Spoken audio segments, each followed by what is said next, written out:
So guess the song. Okay. Nope. Good.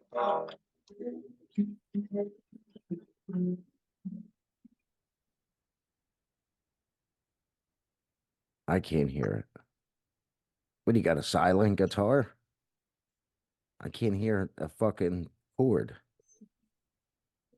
Only fucking God, it's got a silent guitar. You can't hear it? I can't hear a fucking Fuck. peep of it. What do you got? What is that? The fucking Charlie Chaplin guitar over there? Hold, fucking hold on. Let's try this. fucking Helen Keller guitar you got.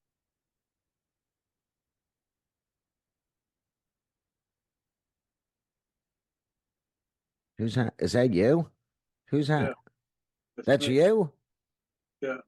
Really? 265 pounds. You did say you were a fatty at one point. That's me in my uniform down south, security office, Okay. Mossberg. When did you what like kind of security were you? Uh, Private security. I was just coming off of a cocaine thing for a couple of years. So I found a job where you didn't have to have any background, but they gave you guns and a patrol car. I swear to God.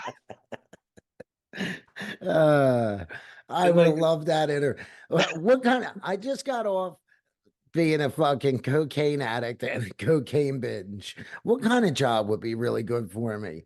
Security.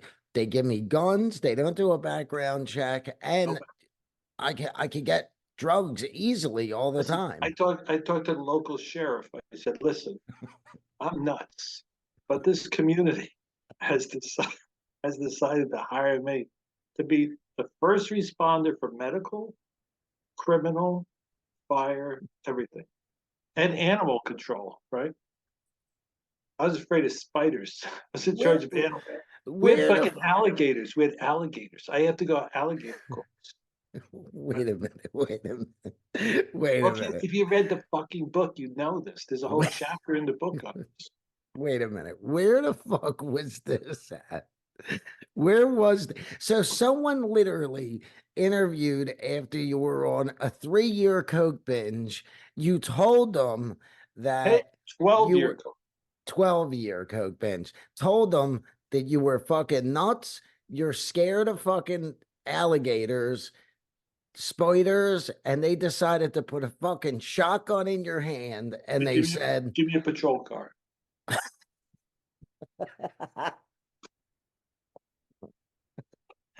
oh So shit. when I was interviewing for the job, right? I would have loved to seen who you were up against. Who did you beat out? They're all like 87-year-old guys, like with their pants, with suspenders, their pants falling down. It was in North Carolina. Oh, So okay. what happened was we just left Hollywood. It was 2008. I left Hollywood. Helen had nothing to do with it. She was up in Oakland, California, right? And the strike came on in 2008, right? And I had this huge Disney deal, this fucking big movie called Tiny Dancer. We're all ready to shoot it. Luann Brickhouse, head of development, was to produce. It was just perfect. Fucking moron director that I brought into the project. I can't even explain it because nobody would understand the technical mistakes made, timeline. So we didn't get it on time for the strike. So they shut it down. I said, that's it. I was jacked out of my brains every day. I said, that's it. We're getting the fuck out of here. And I always said to Helen, I said, because she was working with the Oakland Police Department.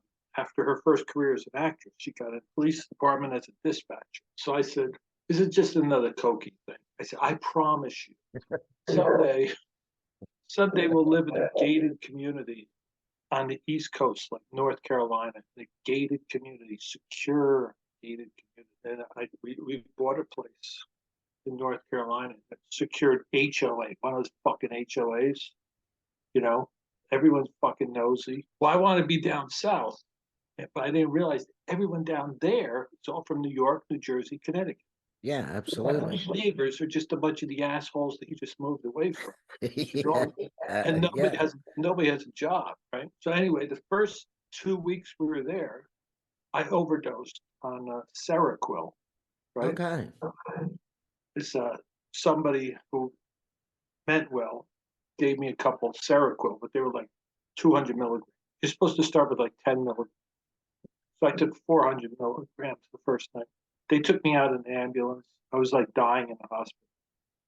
I Was was this very more depressed. before or after you got the job? This is before I got. Oh, I'm okay. I'm in this That's it. I'm in this Now, game. now it makes sense why they hired you. Yeah, that's the point. So what happened was I was so impressed with like the ambulance, security team, and all this stuff. I said, this is great because I crashed the car trying to get to the hospital. I said, come on, I'll drive myself to the hospital. It was like 20 miles away. And I get about a quarter mile outside of the driveway and I crashed the truck. And so the security guys, who are a bunch of like 80-year-old guys, they came crawling around the truck, called the ambulance, got me out. They saved my life. Not them, fucking hospital.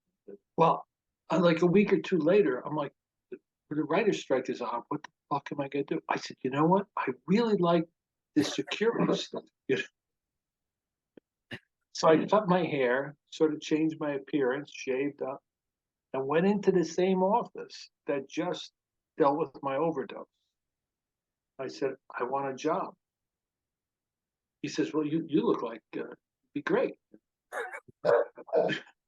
They didn't recognize. They didn't recognize me. He says, well, you do understand if you work with security here, the nearest ambulance is 20 miles away. The nearest fire department, everything. So if you're the first responder. I said, I understand. Do you have any medical training? I said, my father was a doctor. They Yeah, said, I just went through a whole bunch of medical training a couple days ago. I was in the back of your ambulance in your hospital. They brought me right back to life. I could do that. well, they just knew that a guy from Hollywood moved in and overdosed. They Okay. didn't connect me with that guy. All So right. what happened was, so they said, the funniest part, the guy says, the guy I was interviewing, said, well, listen, so you do understand medical situation. You're going to be the first one there because the ambulance is 20 minutes behind you.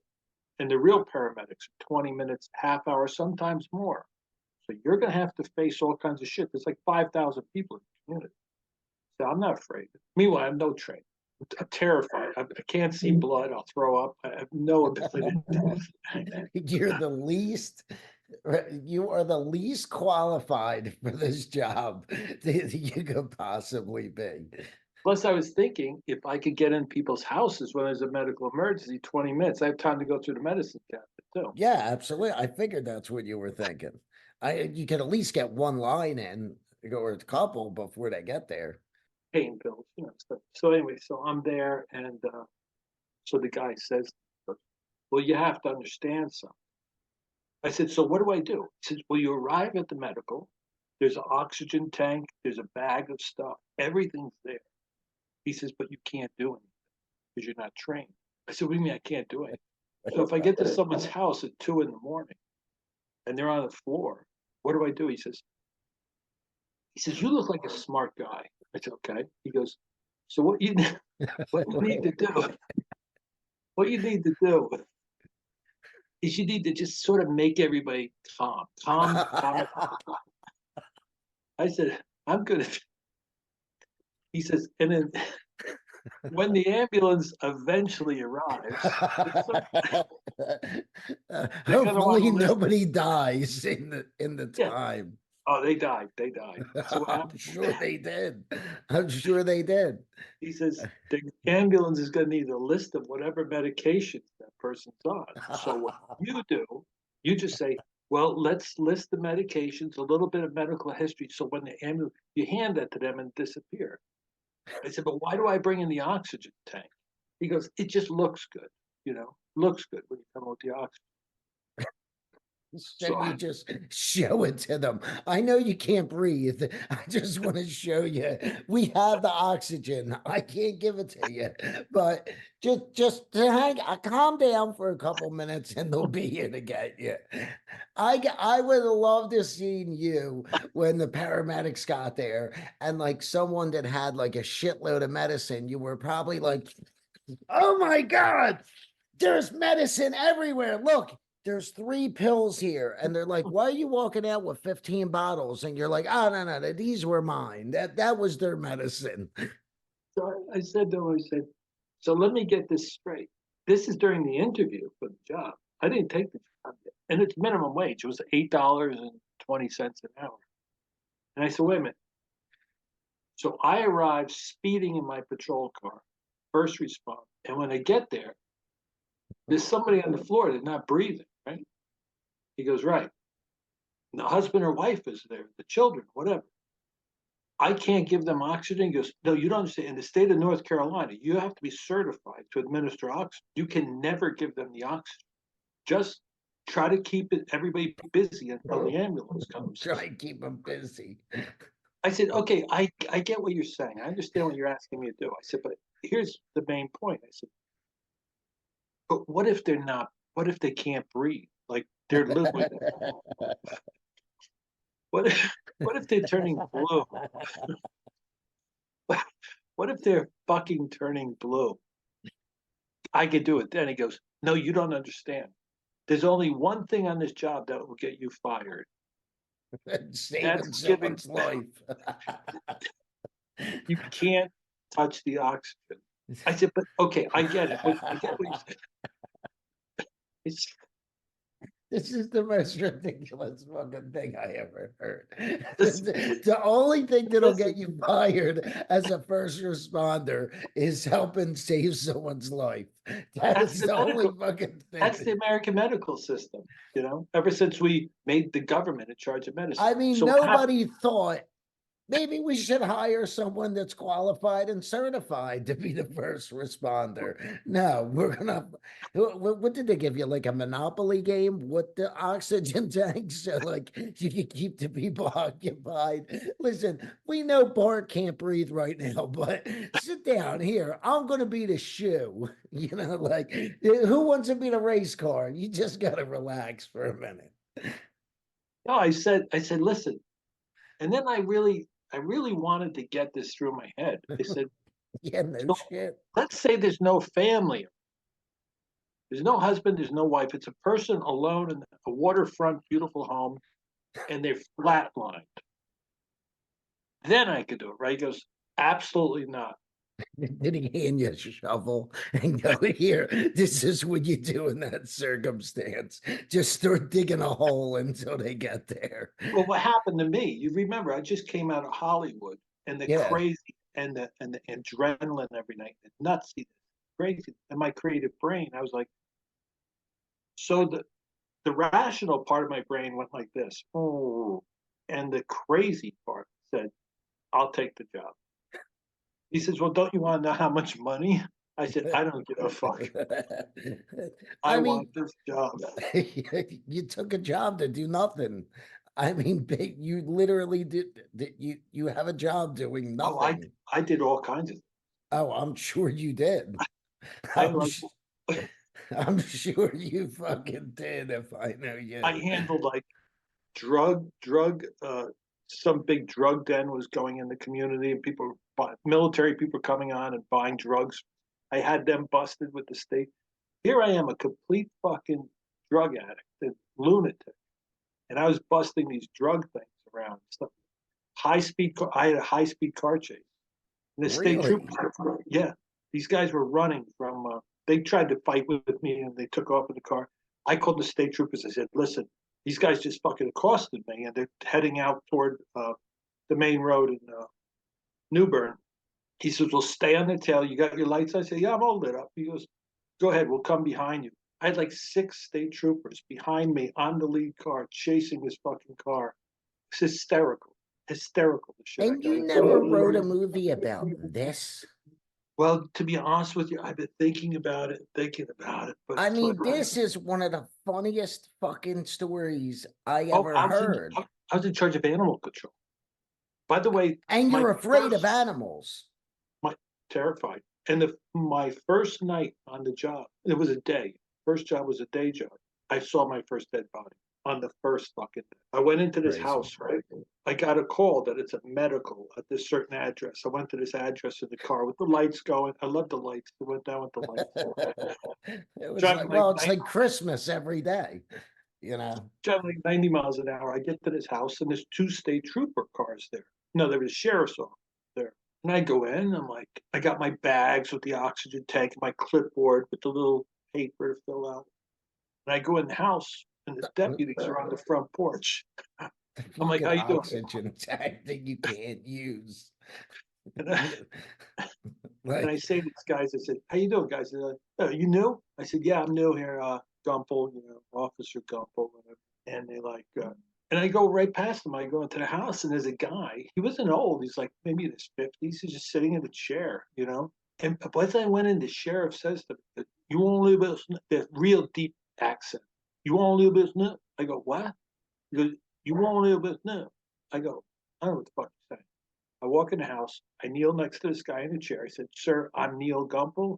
I'm with Community Patrol. I just need a list of your medications, any recent medical incidents. The ambulance is on the way." And he's just sitting there with his eyes closed. And these sheriffs are looking at him. I'm like, sir, sir. so it was And like all of talking a to sudden, Joe Biden. yeah, and then all of a sudden, I smelled something. This was like a vinegary, disgusting, rotted meat smell. I never smelled that before. And I turned to the sheriffs, and they're laughing their asses off. They're staying at the front hallway. I go, is he okay? They go, he's dead. But not only is he dead, but he's been dead for like a week. And the Oh, house was like 120 degrees. oh And my then God. the smell hit me.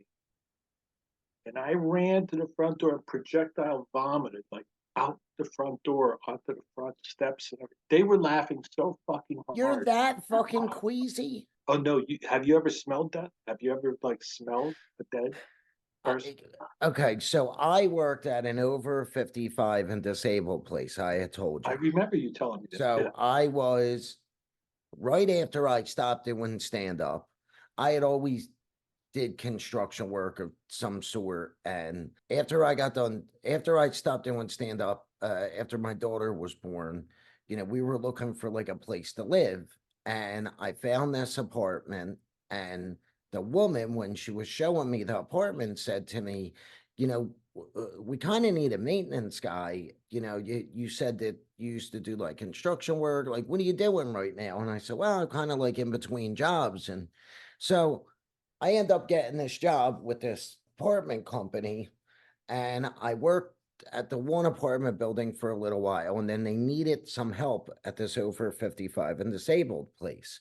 So part of it was I got a free apartment. So at the time, I wasn't making money doing stand up. It was like perfect for us. Like I got a paycheck and I was still doing some other stuff with the radio and writing, but I wasn't making what I used to. So we figured, well, at least we got a roof over our head for us and the Yeah. baby. Yeah. Yeah. So when they sent me over to the over 55 place, the first time I saw a dead body, they call me, the manager, and she goes, this lady, we've been trying to get in touch with her. We can't get in touch with her. You got to go in the apartment. And I go, me, I got to go in the fucking apartment. And she goes, yeah, you got to go in the apartment first because you're the maintenance guy and you have to unlock the door. Right. So we're banging, and these fucking paramedics are there and all these residents. And I'm like, but you're the fucking manager. She goes, no, you got to go in. So me, stupid, I'm like, all right, I'll go in. I walk in, the fucking lady's laying across the floor. I go over, I felt her. She was fucking ice cold. It did have a smell. But it was never the most pungent death smell I ever smelled was right after 9/11 in New York City. But that was like a mixture of like fucking death and burnt Chemicals. and yeah, like, Yeah. but it did kind of smell. But I gotta be honest, that fucking place, because all, I hate to say it, with all the disabled and sick people, kind of smelled all the time anyway. So, Yeah. No, let me explain something. I understand when a person dies, it's depending how they die, but when a person dies, their body kind of releases everything. well, Yeah. I was gonna say that there was shit all over the floor. No, you said it. I didn't. Okay. So anyway, so What are there's you that. being PC about now? You just talked about how you fucking went on a 12-year coke binge and you can't say shit. Fuck. I just I said don't want to get canceled by saying poop. poopy duty. You know. So what happened is like, so this whole thing goes down, right? But there's something different when you talk about leaving a dead body in a house that's 110 degrees for a week. It literally is like a crock pot. I'm And sure it was smell, horrific. the smell gets up into your sight. I told my father, he was alive at the time, and I said, Dad, I tell he was he couldn't stop laughing because he knows me and he knows the circumstances. I said I was throwing up for 2 days. I couldn't eat. I had to take off work. My first day of work, I had to take off a few days afterwards because the smell goes up into your sinuses, and every time you taste something, you taste that. And every Ugh. cop, every fireman, everybody I've ever told a story to, they get it because there's that rotted smell of a cooked body in a house, which has a smell that is makes bluefish look like, you know, Christian Dior. I swear to God, it's so fucking disgusting. Did you ever do construction work? Yeah, various sheetrocking and stuff like that.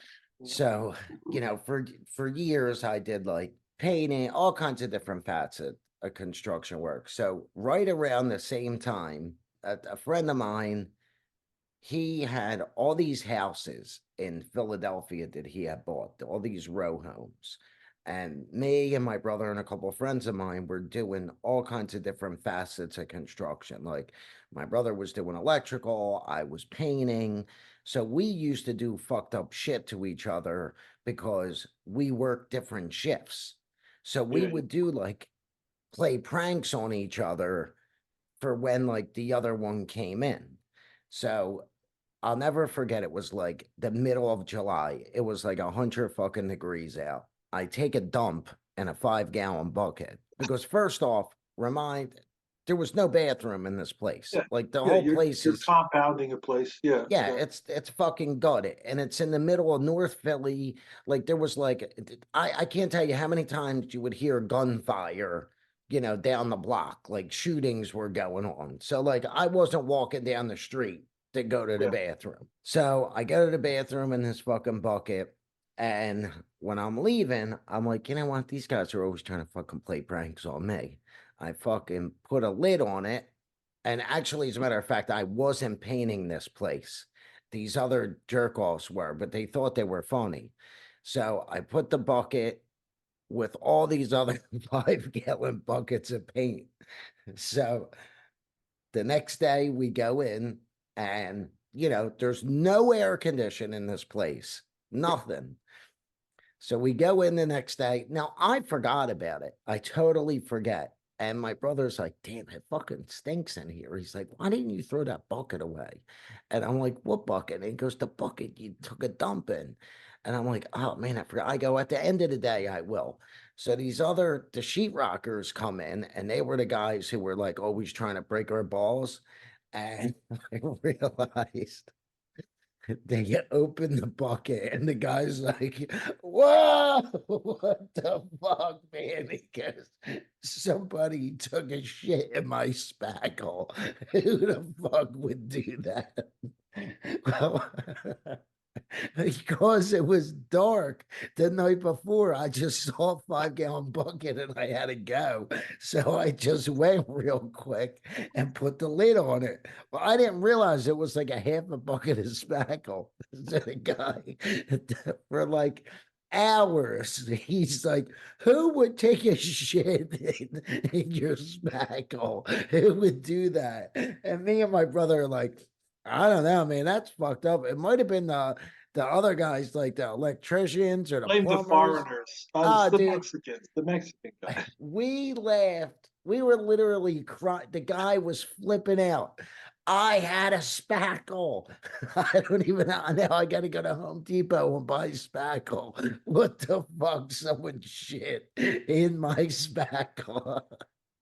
Oh, man. Let me tell you something. I did like finish painting. I had a very good reputation when I was a young guy. My company, I was in Westchester County. We did very high end. I worked for David Rockefeller in his fucking house. I Okay. cleared to work for him. Plaster, painting. I So worked for a real high-end painter for a few years. He did all like multi-million dollar jobs. yeah, it's like I own this company. I had one in Connecticut, one in Westchester, and I actually get teary eyed, missing how much fun I had with the guys because my guys were all friends of mine from this church. We were all part of the church. They were we busted balls all day long. And like I've said before, we talked about last week, most of them were black guys. Yeah. And we would be in these rich homes and we would just fuck with each other. And sometimes we'd be in haunted, what we thought were haunted old houses. And they were scared. They were scared of ghosts and shit. So we'd scare each other that scared the fuck out of each other. Elaborate things that we plan all week for Friday to scare the fuck out of. Oh, that's funny. We've almost killed each other, like at the top of a 30-foot extension ladder, 40-foot extension ladder. Come up to the window like this. Shit.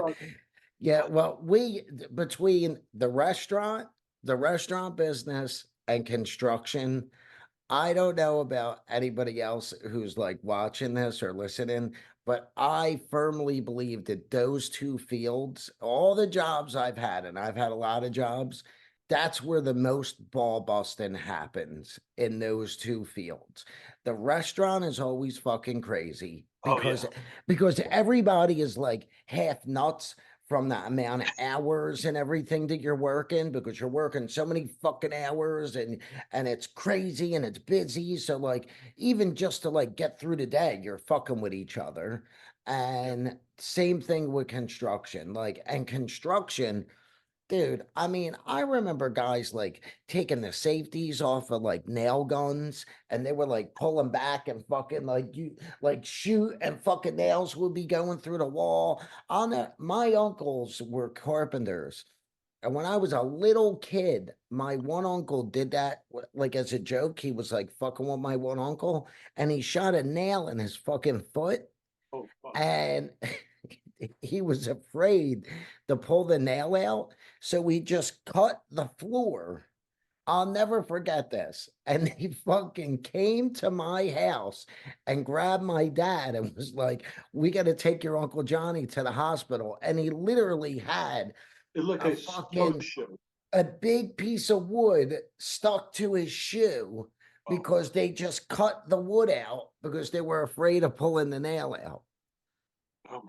Yeah, no. I mean the injuries I have gotten and people around me had gotten injuries, the construction injuries, where we had to drive them to the hospital. And they were always crazy stories, but we were laughing the whole way to the hospital. Oh, Crazy. absolutely. But it's funny because we also talked. I There's was a talking. lot of camaraderie, I feel like, not only in construction, but same thing with the restaurant business because you're working so close to each other all day long, I think. So, And you're like, unappreciated. You're totally yeah, unappreciated. you're totally unappreciated. You don't care, age, sex, race, like none of that shit fucking matters. Like you're just, all one and the same. Yeah, it's like kitchens are like that. Like you know who the executive chef is, who the restaurateur is, but you don't know who the guy is who's filleting all the fish and cutting the meat and doing prep guy. But and in construction, you don't know who sheetrocked your house. You know the builder, but you don't know who did all the other. fucking Yeah. trip. But yeah, it's very funny. But a few weeks ago, I was talking to somebody. We were talking about, somebody asked me about Hollywood, and they said, well, it must have been crazy to be out there with all the sex and stuff. I'm like, there's not much sex in Hollywood. I mean, there's sex, but it's usually an imbalance of power, and so awkward, and desperation, and arrangement, and misunderstandings.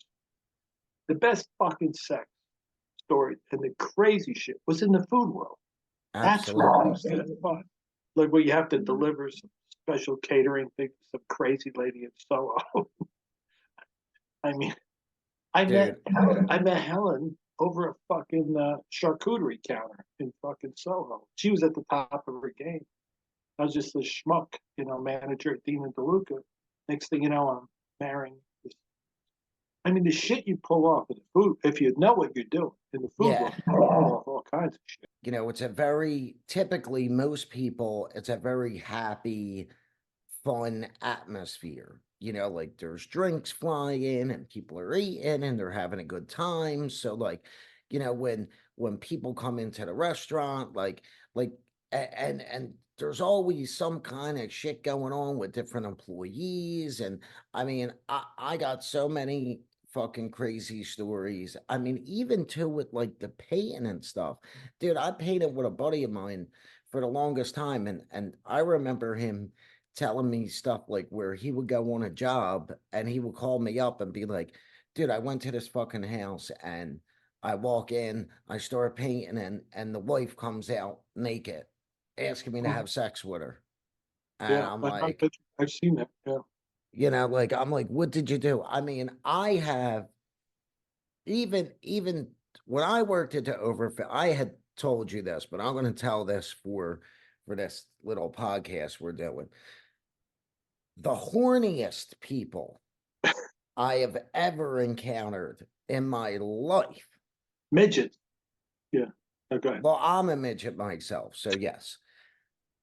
Was the over 55 and disabled place.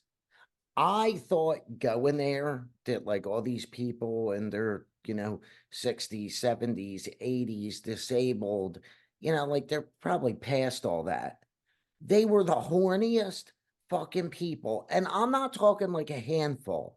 All of them, all the time, all they talked about was having sex, fucking, this one, I want to fuck this one. I mean, God forbid a decent looking fucking UPS guy came in, all the old ladies, ooh, I wish I had you. If I was 20 years younger, you'd be my boy toy, blah, blah, blah. Like, I'd be sitting there like, I don't want to hear this shit. Like, oh, you kidding me? And it's sort of weird because I almost feel guilty saying it, but when Helen and I left our 55 and over community in Connecticut just 5, 6 months ago to come to Tennessee, one of the last nights there, I think 2 nights before we left, this one woman, and she's a sweetheart. She's a sweetheart, but she's on oxygen full time, and a wheel, what a little walker with the wheels and the oxygen tank. That's hot. No, That's sexy. she approached Helen like the day before we left and said, "Could I ask you something?" She's a really sweet, but she's like 80. Before you and Neal leave, could we have a threesome? And my wife, Wait, what? she says, "Could we have a threesome? The three of us do something tonight before you leave, because I'm never gonna have a chance like this again." She goes, "And I've always really been attracted to Neal. You're a beautiful woman." And my wife, who mishandles everything. How does that work with the walker? I Like, don't know, isn't the but we'll walker get it. in the way? It's just, and Helen, who is so bad at handling shit like that, she knocked it out of the ballpark. She said, "Well, first of all, thank you. That's such a compliment that you choose us." And then she said, "I'll run it by Neal, but we're leaving tomorrow. The U-Haul's in the front, fucking a loaded U-Haul," and just said, she said, "It's so sweet that you would, it would have been nice if you asked us a few months ago. We could have made room for it." Going along with what your story is, but I would go in the community center. There was the mailboxes, community center, the laundry room, go in there. And all the girls would go, "Hey, Neal, come here. You're looking good. How all that gardening work you're doing out there, boy, you're losing weight." They'd all be whistling and yelling. I swear to God. Right? Am I wrong? No, I swear to God. I can't even tell the story. People were fucking. I've had one woman, and she's like 85, like 300 pounds. And she said to Helen one day, she goes, "Let me tell you something. If I had your husband, you have no idea what I do." And Helen like got mad at him. Like, you can't get mad at these people. Yeah. It's just like it just, they're like So I'm like 30 years old. Like I didn't realize I was the fucking piece of meat that I was, when I first started working there. They would hit on me. So I had a handful of them that would call the emergency line. And it took me like a few times to realize what was going on. They would call the emergency line and I would run over because I was on call, the on-call maintenance guy, and they would go, "Oh, I think something's wrong with my sink and this and that." And they would kind of be like a little flirty with me. And I didn't think fucking twice of it the first couple times. And I'll never forget there was this woman, I'm 30 years old and she's probably early 70s. She actually didn't have like a bad body. She clearly was a really good looking woman when she was younger because she wasn't even bad looking for her so age. you're saying you were considering. You were considering. Yeah, it was always nice to them. But I'm even telling you, like, she wasn't a bad looking woman, even. Yeah, And you're sick. Go ahead. I'm there the one day. She's like, "Something's wrong with my garbage disposal." And I'm looking at it and I come up and she's literally like pulling her shirt down. And she's like, "What do you think of these?" And I was, whoa. She's, "Don't you want to grab my boobs?" She's, "Why don't we go have sex real quick? I know you got the baby and all, and whatever. It's I just." "To have sex, And I'm like, "Are you friggin' kidding me? Like, what?" Yeah, Yeah. yeah. And remember, the icing on the cake is somewhere along this whole clusterfuck of my life.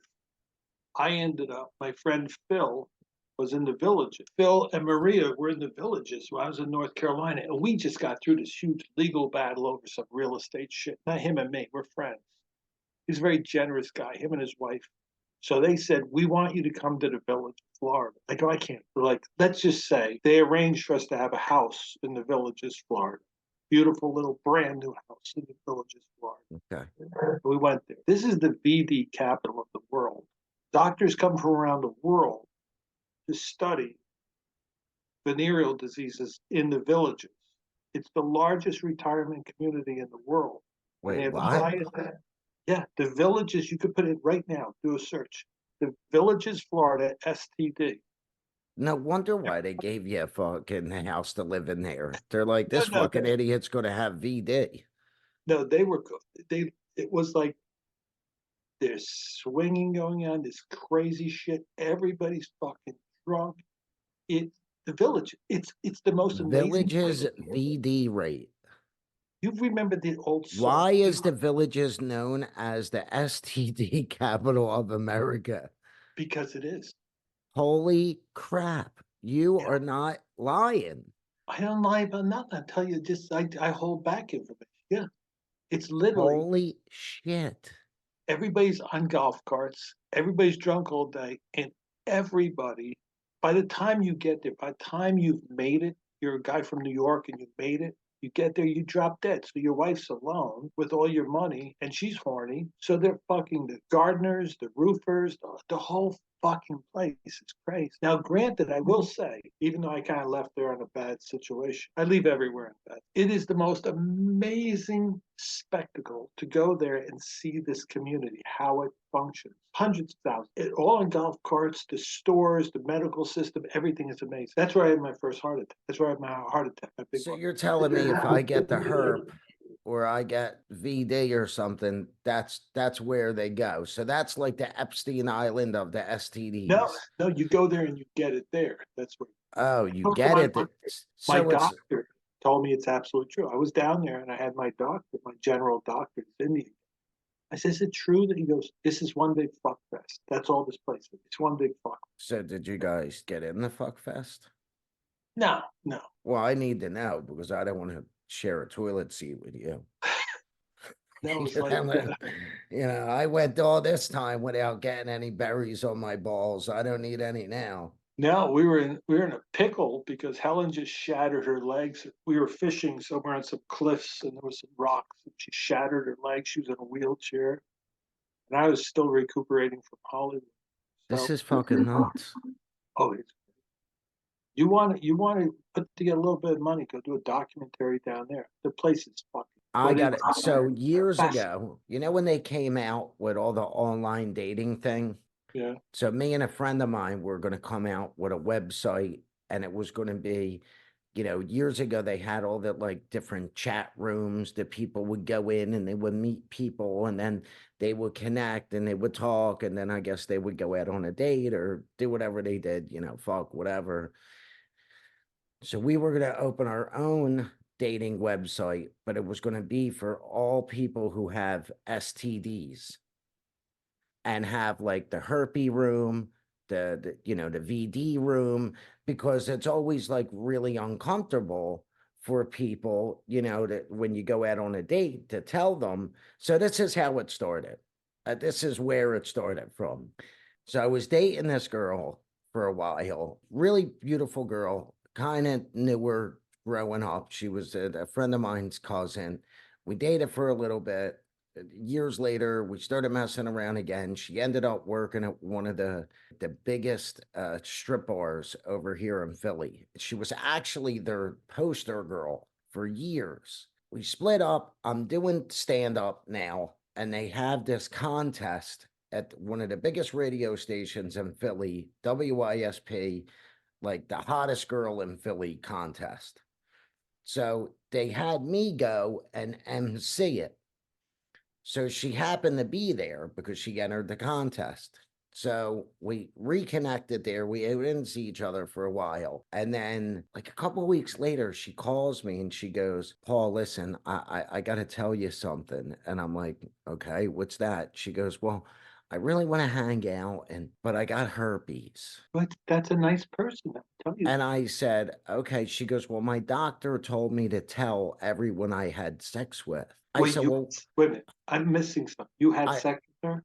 years before. Okay. So I said, well, wait a minute. When did you get herpes? She goes, oh, well, it was the last guy I dated. I said, well, I appreciate you telling me. I said, but Is we she haven't had blonde? sex in fucking years. Was She she goes, blonde? well, she was like a dirty blonde. There you go. Yeah.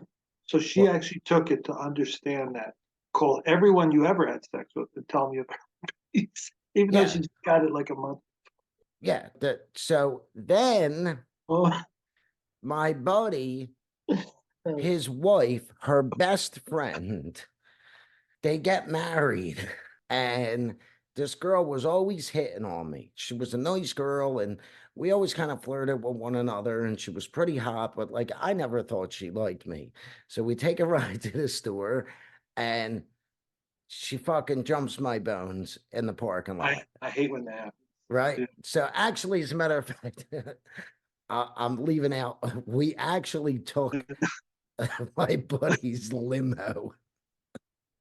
We had the limo driver drive us to the store. Oh, wait a minute. I remember exactly what it was.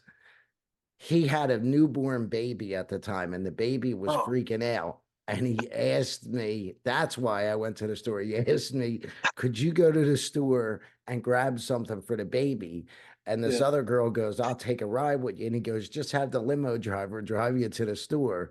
So we end up having sex in the back of the limo on the way back to the wedding. Was the baby with you or the baby was back at I made the baby sit in the front seat. A couple times more, the... we fuck around, and then like it's like right after this happens with this girl, So calls me and tells me about the herpes. So I'm telling my buddy Phil about this, and he goes, dude, you might want to get checked out. And I said, why do I got to get checked out? And he goes, my wife's friend that you ended up banging in the back of my limo on my wedding day. And I go, yeah. And he goes, she's got fucking herpes too. And I go, wait, what? He goes, you might be a carrier or something. So I'm like, nah, dude, I think I would know if I got herpes. He goes, oh no, bro, you might want to go get checked out. So I go to the doctor, I get checked out. Now I'm freaking out. I'm like, what the fuck? Like my life's over. I'm never gonna get another girl the rest of my life. So I get checked out. No, you're fine. I call him. She was dating a guy. Same fucking thing. The guy she's still with to this day ended up marrying. He had herpes. He gave it to her, and they ended up getting married and shit like that. But I missed that bullet twice. 2 times I missed that fucking bullet. Well, you're I'm younger than me. sure it was probably more than that, more than I know. Well, back in New York when I was there years ago, it was like the Village Voice. The Village Voice I did remember the cover Village Voice. I magazine. remember that when I was living in the East Village Okay, and the so West there was the Village. dating thing in the back, the dating. Yeah, I And remember. back then I was very naive, very innocent person, married with my kids, very happy. But every now and then I'd look at this thing and they'd have dating back and they'd have herpes positive dating. So they had that. There was that Really? thing. Oh yeah, you could probably Google it up. I There didn't was, know that. oh So yeah, and after that happened, that's when we were like, we should come out with a dating site where, like, you go in the herpes room with the other people that got herpes, and you go in the other room where everyone's got the clap, and then it's not like uncomfortable telling people, like, like everyone's got an STD. yeah, there's so much misinformation on I the think whole we were thing. going to call it like ST dating, something like that. Like STD dating, Yeah, but here's the funny thing about it. Like you could have herpes, and then you'll meet somebody and say, if you're a decent person, you're gonna say, before we do anything, just let you know I have herpes. It's not the end of the world. You just want to make sure there's no whatever the fuck the problem is you got to get around. But most people, even if How they do you both get have, around? How do you get around that? well, here's the argument. Like, how do you get around that? I talked to a friend of mine recently, and she was telling me that the only way you could transmit it is if you have a flare up, if it's actively flared up, like there's a whatever blister or whatever. Yeah, But you taking that chance? I'm gonna take the fucking chance. Exactly. I ain't taking that fucking But chance. Like, what are you gonna tell me? Like some old wives' tale? Like some fucking, yeah, like what you do, fucking. you sprinkle salt on the top of the penis, and Yeah, exactly. if it says hi Neil, then it Yeah, has. you got to give me some like hillbilly Well, fucking. it's sort of like a mushroom. Like you go picking mushrooms in the hills in California, and we used to do that. Helen and I would go out picking mushrooms. I only do that in cow pastures. I've done that. But the thing was, they have like, well, pick this mushroom. It looks identical to this other mushroom that will kill an entire tribe of people. But put a little bit of flour on it, leave it overnight. If it turns blue, it's okay. But if not, you're dead. You're dead. I just go to the store and get some button mushroom. I don't even Exactly. That's what I'm saying. Like, why am I going to take that fucking chance? I got to be honest with you, dude. After that shit happened, that is one of my first questions when it starts getting to that point. And well then I could I know. I ask, like, yo, like, let me know, like, because I've heard stories of people who they don't say anything, like, Oh, and I think I that's fucked up. I know people who go around giving it to people and That's what like I'm fuck saying. them. Yeah, fuck them. You know what I mean? Like, Yeah, yeah. like what the fuck, man? Oh, I knew a guy who I used to be friends with. I'm not friends with him anymore because of that. And that was his well, fucking he gave you attitude. herpes. He gave you herpes. Just twice, but I got some flour and I put it on top and it hasn't been turning blue, so I think we're okay. No, That's the whole thing. They say like if you have herpes, then there's the other walk around where people say, well, if you have herpes, you'd still have oral sex. You're not going to get it. I'm like, you're going to go down there and gnaw on somebody's nether regions who has herpes. You could get it in your throat. You know what I mean? This is a ton of misinformation. I know someone when I was a kid I talk who about the same person. we might be. His girlfriend, unbeknownst to him, had a yeast infection when Oh, he did that, and he got something called trench mouth. Yeah, from it. it's called Baker's Dozen. Yeah, Oh, it was the fucking baker's dozen is right. He was puking for like a week. His throat and the inside of his mouth was swollen and purple. I never saw any shit like that in my life. I know. Well, what Michael Douglas, the actor Michael Douglas, he came out with that throat cancer, and he came out and said it was a certain, I forgot the name of it. It's a type of cancer you get when you go down on a woman who has not that, they have something else. It's a type of Well, what is the something else? I don't know. Right now, you're like Mr. Fucking Technology. Look up I need Michael to fucking Douglas. know that. I mean, that's like You're very not that fucking pertinent bright, are you? information that we want to give Now out. you got this whole Howard Stern, Guido, Northeast shit. I thought you knew everything. You're like a fucking ninny, really. Michael Douglas. Michael Douglas throat cancer, vagina. Just put that. Okay. That's a good Google right there He's like a spokesperson for. for Yeah, put that in as a vagina. search. There'll probably be a black helicopter coming over your house. Like Michael Douglas is the spokesperson for venereal diseases.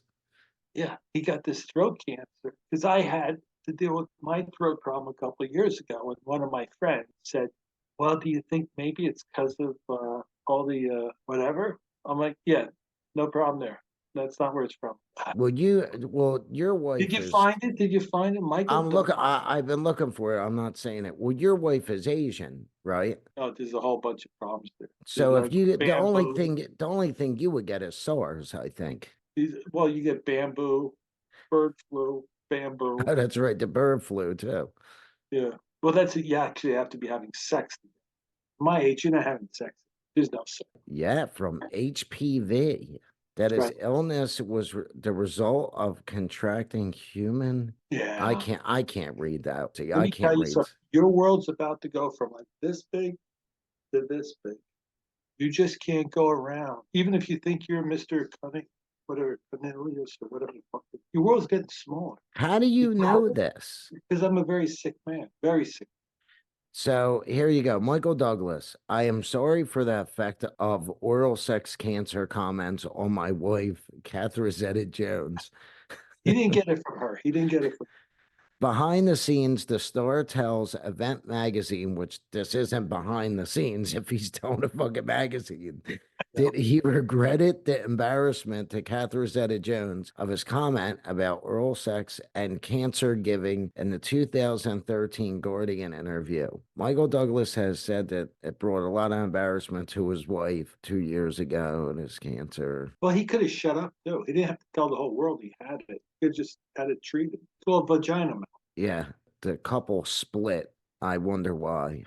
Because he was going around and he got a bad batch of he got a bad batch of You know you what, though? know, So this is what he said. I regret what I said, but I was just so happy to be alive. I was ecstatic, he said. It feels like a rebirth after you go through cancer and you come out of it. You feel like a child. So I said a lot of things that at the time that I regret, but I was just so happy to be alive. You see priorities different. You have a much deeper appreciation for your marriage and your children. You see everything a little bit clearer. I mean, honestly, I kind of get that in a way. yeah, but what the fuck did he say about his wife? What did he say about Catherine? What did he say about Apparently he didn't say anything about her? Maybe her. he got it from her. And that's what the problem is. He didn't want Maybe he didn't say anything about her. I think most men would be willing to get it. Yeah, I mean, especially when they first got together. I mean, he was 70 years old and she was like, 35. This is Contracted the cancer from oral sex with a woman who had well the was HPV. And I okay. guess because wasn't specific about it, from what I just read, Oh, okay. they automatically assumed it was Catherine Zeta-Jones, and she got all upset. And in that article and interview, he was saying it didn't have anything to do with her. It wasn't her, and he regretted saying what he said. But that doesn't make sense to me. I mean, he probably cheated on her and caught some bad snatch somewhere, but it's like I mean, That's worst case scenario, right? When you cheat on your partner. Yeah, but they say that this HPV or whatever it is, it's not like, something a bunch of hookers have, or it's like a very common sort of thing that a woman could have and doesn't bother her. But once you go there, it just destroys your throat. You have throat cancer, which is horrible. Yes, a friend of mine suggested years ago So when I had my hip basically, problem, you're telling me that any woman that has that, if you go down there, go downstairs, you're below going to the, get throat cancer from it? oh yeah, goes in, throat closes up, have the whole fucking thing. Read up on it. Fucking Here's the no. thing though, I don't think a lot of women know they have it. See, it's one of those others. I don't think I actually I have a very good friend of mine that I grew up with, went all through school with, high school, that she ended up not even being able to have kids, which was a shame. Recently, now in her fucking 40s, she wants to have a kid again, and she's talking about that I, adopting a child, but that I, she got diagnosed with that in like her early 20s. well, so And you know something about this. You're just playing dumb. I mean, I don't know. I don't know that you're going to get fucking throat cancer from it. Well, Like not only that, but you could have your kids, and your kids could get an infection just from being born. I Let did me tell you hear something. Let me tell you that. something. Let me just take this to another place. Okay. Oh, here we go. Now we're going to go down the monkeys ripping your face off road. Here we go. Dolphins are only friendly because they want to come on you. That's true. It's all rape. That's all. That's all. Dolphin, dolphin interaction. It's all rape. It's all about rape. It's all about rape. So No, when you want to swim with a dolphin, that's all the I'm not saying dolphin you're wants to trying to do. rape the dolphin. The dolphin's No, trying I to rape. know. Oh, I know what you're saying. You're saying that the dolphin is looking at you and saying, I want to rape Neal. Yep. Yep. I guess that's why they called him No, but Flipper. no, I'm not saying they want to rape me. I'm just saying they know it's a woman. They know that. They know that. They know it's a woman. Just like dogs, they know it's a woman. You have you fucking not what you have your dog. You go for a walk. It goes up to a woman, sniffs her crotch. He knows it's a woman. Yeah, well, that I agree with Well, you dolphins are on. the same way. Dolphins are the same way. So they get these little kids in their little bathing suits and they get in the fucking pool with the dolphins. Dolphins are sick fucks. I'm telling you right now. Dolphins are sick fucks. I'm not So crazy the about these so baby so elephants. dolphins are the pedophiles of the sea world. What Epstein Island, the island, Okay. Caribbean, All right. All right. I say you're connecting dots now, connect the Neal. dots. You are connecting the dots now.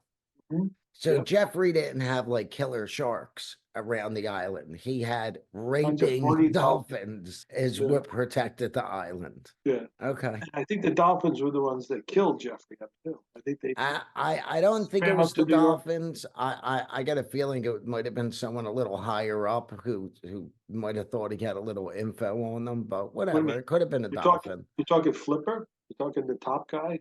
I'm talking like the top guy, like Flipper. The other movie. What was the other one? What other I one? So I many forget. Flipper. Wasn't there? There was another one like years ago that Disney did with the kid and the dolphin, not Flipper. That was a whale. That was a whale. Killer whale. It was a whale. Jesus Christ. I'm sorry, I got my Listen, raping sea this, life mixed I up can't for a I'm not a second. I'm not a fan of Disney. I think it's all mind control shit. But But you didn't have a problem selling them a movie. no, no, not at all. You didn't dislike them that much. You have to bring that up. Like, well, actually, you brought it up with your first story. By the way, when we went in there to pitch the movie that day, the whole way in, we're walking. There's a giant, like 50-foot Mickey Mouse outside the studio. Walking into the gates of the executive offices, Mickey Mouse, and we're going in there. And my Brian Lindsay, who's the producer, went in with me to pitch this. The whole way he goes, "I thought you fucking hate him. I thought you fucking hate him. I thought you like the whole way." I was having a Uh, panic attack and sweating and everything. So if you hear a bunch of yelling and screaming, like kids screaming like maniacs, I'm not harming my children in any way. Well, Right. clearly I'm No, not because I'm sitting here. they're not in It's cages. Right. no, no, no, no, no. When my child plays any video games, like he's big on Fortnite and like Call of Duty, they're real big video games right now. Whenever he dies, you would have thought he like died in real life. You know, like he's screaming and yelling, and he's got the headphones on. He's yelling at the guy that killed him. Oh yeah. You SOB, blah, blah, blah. Like you don't curse, but you know, Yeah, he yeah. goes No, nuts. I know kids who are really into that gaming shit big time. He's actually really, really good, like Yeah. crazy good. Like, what's funny to me a lot of times is, so, I always play video games growing up. So, like, I'm pretty good with video games. Like, that was kind of my era, growing up in the 80s and the 90s. And so, all my brother's kids, my kids, like, one of the things so a lot of times, like, my nephew and stuff, they'll hit like me and my brother up and say, like, hey, do you guys want to play? So we could all play together, no matter where they are, like online, and you could be on the same team, but you could talk to other people. And these kids are so damn good, Neal. It's crazy. They're like wiping people out, and you hear on the other line these adults freaking out like, oh, Jesus Christ, bah, bah, bah, bah, bah. I can't believe I got killed. And then like my son will be like, ah, you stink. You're like a rookie. And they're like, how old are you? And he's like, I'm 10 years old. And they're like, oh, a 10-year-old killed me like that. Like, I always think it's funny when, like, an adult is getting schooled by a 9-year-old. Well, I happen to know as a fact that some of these top gaming kids, I don't know if it's happening right now, but it was happening And 13 years, they still make a ton of money, dude. well, 13, 14 years ago. I met these two young Air Force people, very young. The girl was stunningly gorgeous, 21-year-old girl with full military dress, Air Force. And she was with this young man. And I guess they were a couple, an item, and they were sharing an apartment together down in North Carolina. And I don't know, they were very quiet. Somehow in time, because I was in charge of security, of course. So they eventually trusted me, and we ended up talking. Got to know them. Oh, so this is another story when you were the first Yeah, responder. yeah.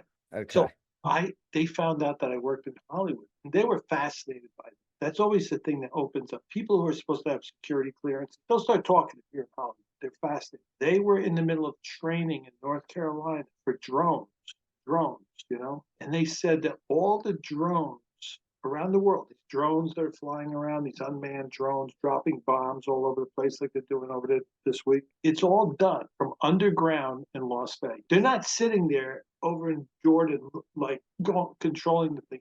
It's No, all they're been sitting at a screen like they're playing a video game. and they bring in the top gamers. They will approach somebody that they think has what it takes, and they'll bring you in. And that's how those two were brought in. Really? She was one of the most beautiful girls. He was very handsome. I guess they were engaged. They were both brought into the Air Force, and they were in an intense training program. I've never told them, and they were just leaving. We like had lunch with them, and they said goodbye and everything, and kissed and hugged. I probably gave her herpes, but so they left Well, you to definitely go. gave her VD because you were living in the villages. They were going to Vegas, and they said she actually said we're not supposed to tell you, but we are drone coordinators, drone pilots. Wow. I said, well, I thought they like stand on the edge of a mountain and watch it go and aim. Just nothing is done anywhere other than here. All drones are controlled right here. It's a big game. That's why I crack up. Well, I don't want to shit talk our country, but every now and then they took down one of our drones and we're gonna have to respond. Go fuck yourself. We're flying drones in the middle of fucking like the Middle East. We're flying drones around, dropping bombs on people and well, shit. where we shouldn't even be Right, involved or right. sending money, we should be Yeah. worried about our own country and our own people first. And More then, more civilians were killed in the Middle East. Civilians killed in the Middle East during the Obama administration from drones. They just it's just yeah. It's a big toy. They fly around, drop bombs on people. So my kid's mother, her brother, went in the military a few years ago, and he was trained on that stuff. And he said to me when he got out of the training, he goes, dude, it's like playing a fucking video game. He said That's it's all. literally, he said, you sit down, and he said a lot of the simulation stuff, because he wanted to be involved with like the tanks and this and that. And he goes, all that stuff, like the simulators, he's like, they're big giant, basically like video games. He's like, you learn on the simulator first, and if you do well enough with the simulator, then you could drive a tank. And then, like he went through a lot of that training. This is how stupid this guy was. Brilliant on one aspect. So smart that he could have been in that position. So he calls me and he goes, so I got a decision to make. He goes, I could either do the drone flying stuff, intelligence, or I could be a tank mechanic. And he goes, I'm thinking I want to be a tank mechanic. So I said to him, so when you go in the military, right? I said, you're getting a free education. You may want to think of a job that would translate to civilian life when you get out. And he goes, well, yeah, I mean, like, I'll be able to get a job. I go, oh, like a lot of tank dealerships and a lot of people that own tanks that are going to need like your service. And he's, well, no, I said, dude, you're good. Do you know how fucking specialized that is? Like, if you're not in the military, where else are you going to use being a tank mechanic? Yeah, and not only that, but I think the newest tanks are not run on gasoline or diesel. I think they're run on they're jet. They're like turbines or some Really? weird crazy jet fuel.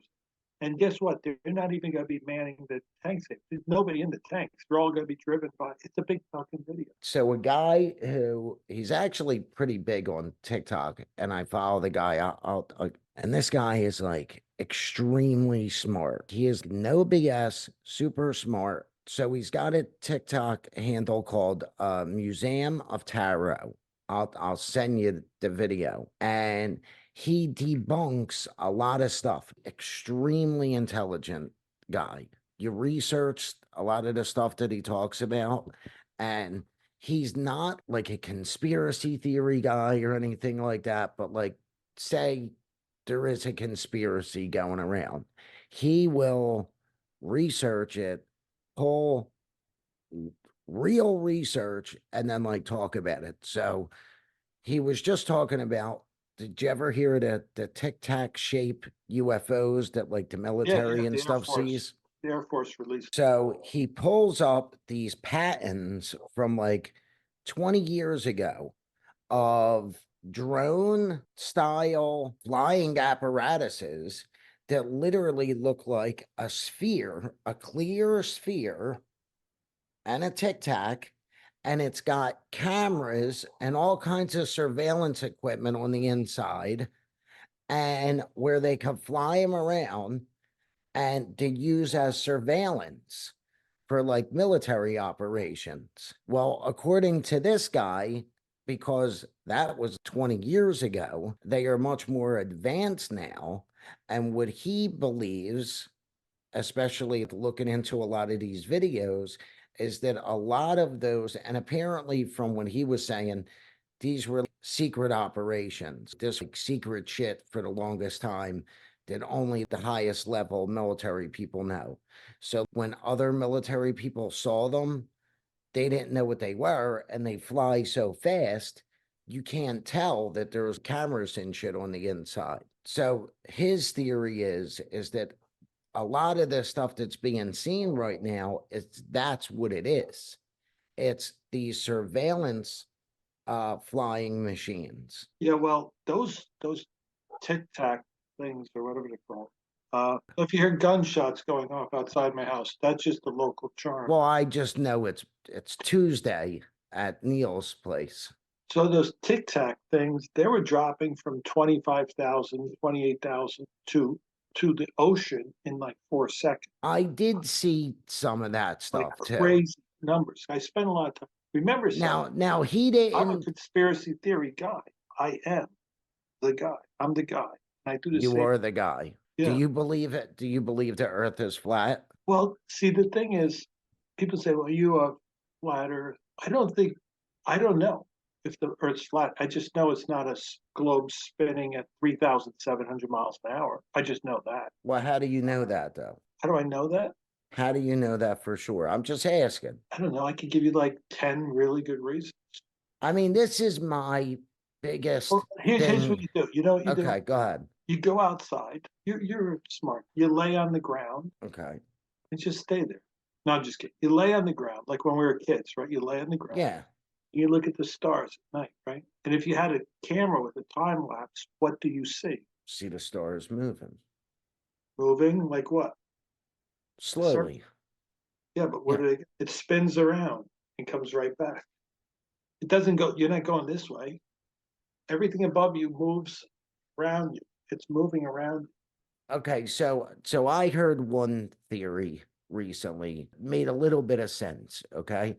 So the Earth, right, revolves around the sun, correct? That's a coffee And cup. the coffee cup revolves around the ashtray, correct?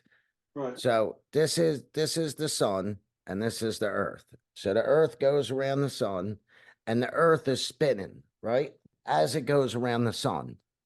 So there's stars on this side of the universe and that side of the universe and behind the sun. So if that was the truth, as you're just saying, wouldn't the stars in the sky as you went around the sun, wouldn't the stars change based off of where you are in the solar system? That was this one guy's theory, which Yes, I understand that. But the question is, you don't take it from that argument. They put the argument back in your court. If the world is spinning at 3,600 miles an hour, whatever that thing, yes, okay. you just see, that's all you see. You'd be like on a roller coaster movie. Well, I get that, and I've thought of that too. Now, this is how I debunked the whole flat Earth thing, and I know with It's their, not a flat Earth.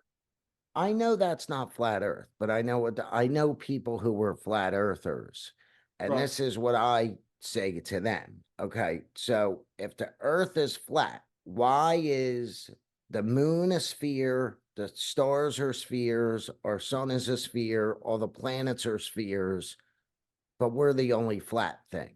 Well, you think there's spheres. What is the moon? Now, according to, see, here's how I start the whole conspiracy theory. Every fucking thing.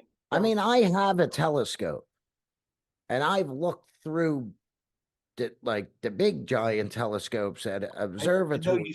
you see very beautiful things in the sky. I'm not Yes. denying that. I'm not completely. Here's But how I but start. there's spheres. Like when I look at Jupiter through a telescope, it's a fucking sphere. When I look at the moon, it's a sphere. You know, like Okay. why How would far we away? be the only flat thing? Here's Did how I God start. just step on us? Like what happened? Yeah, but you keep saying flat. Flat earthers, most of them do not believe the earth is flat. They just do not believe we're spinning spiral. That's what most of them think. But they get categorized into. Here's where my thing starts. My thing starts is with, do you think we went to the moon and landed on it? That's how I begin. Anybody reasonable, I try to start. This is what I'm going to say to that is, so do you know how they communicated with the supposedly with the astronauts on the moon? Do you know how they did that?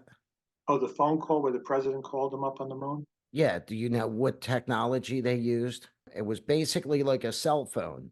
Now, this is how I feel. 60, right? 69. That's when they landed on the moon. If they could call an astronaut on the moon, How come my basically, Nokia phone is not working now? Yeah. why can't I get reception in the Holland fucking tunnel? So you're telling me in 1969 they used cell phone technology to call the fucking moon, but I can't get a good reception in a fucking Walmart? Like, what the Well, fuck see, is going on? I've Like, talked to the people in the flat Earth world. I've talked to the like leaders, but I've actually had long phone calls because they knew I was a Hollywood film guy. I've given access to these people who are like run these conventions, talking.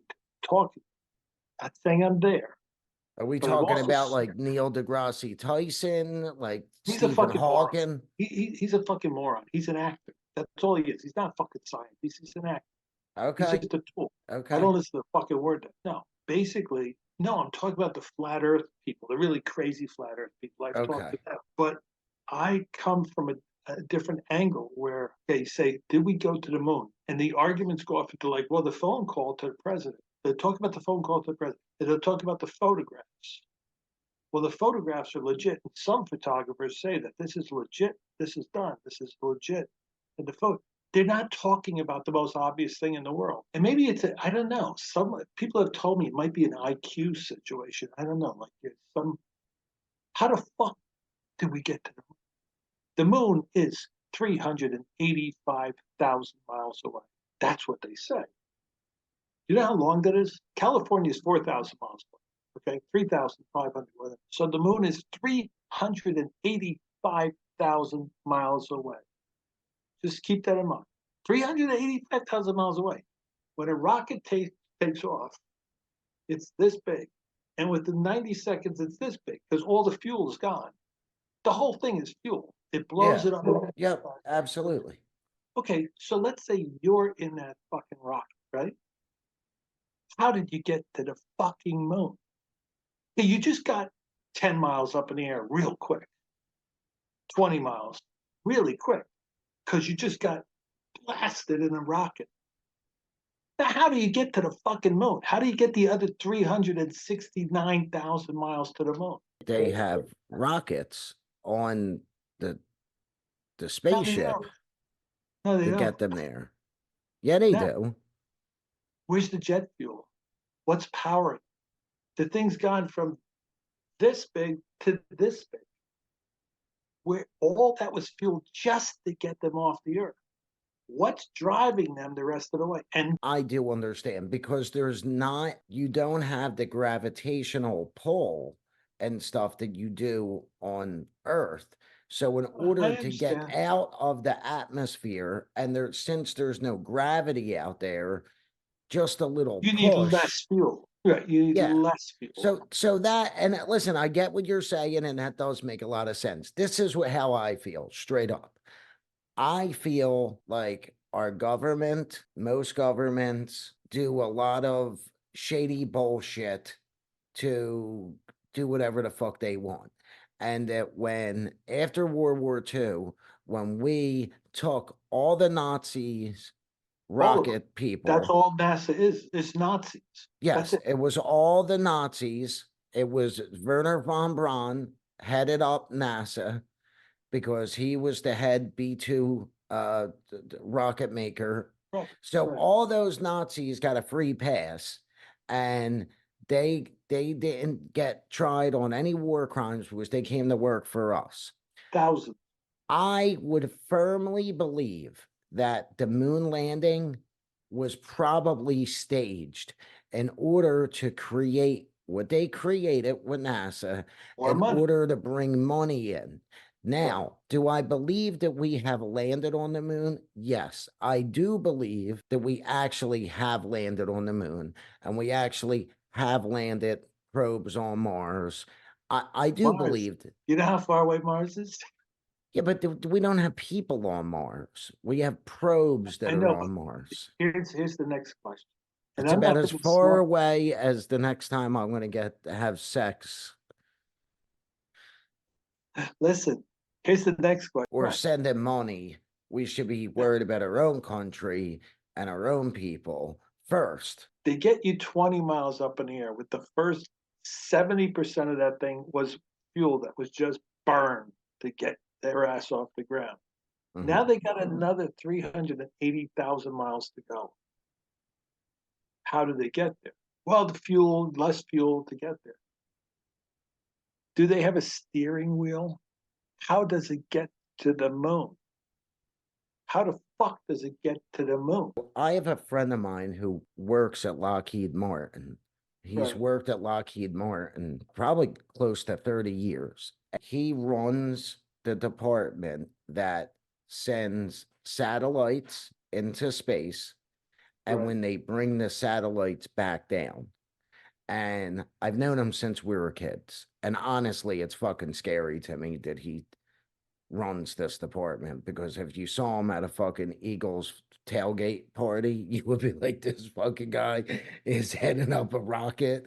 Like, but he's brilliant. Okay. So from what he has told me, there is so many different factors, wind and force and all this different shit that gets stuff out into space, and that like once it gets out there from the force of those rockets, that it's being propelled so quickly that Right. it Right. can go so far, because there's no gravity and stuff in space, that it's already, it's almost like if you throw a ball, the ball's going, and now if there's nothing to pull it down, the ball keeps going. Yeah, it gets Now if caught in this river. Yeah. Yeah, exactly. Like if you throw a balloon in the river, the balloon's going to keep going.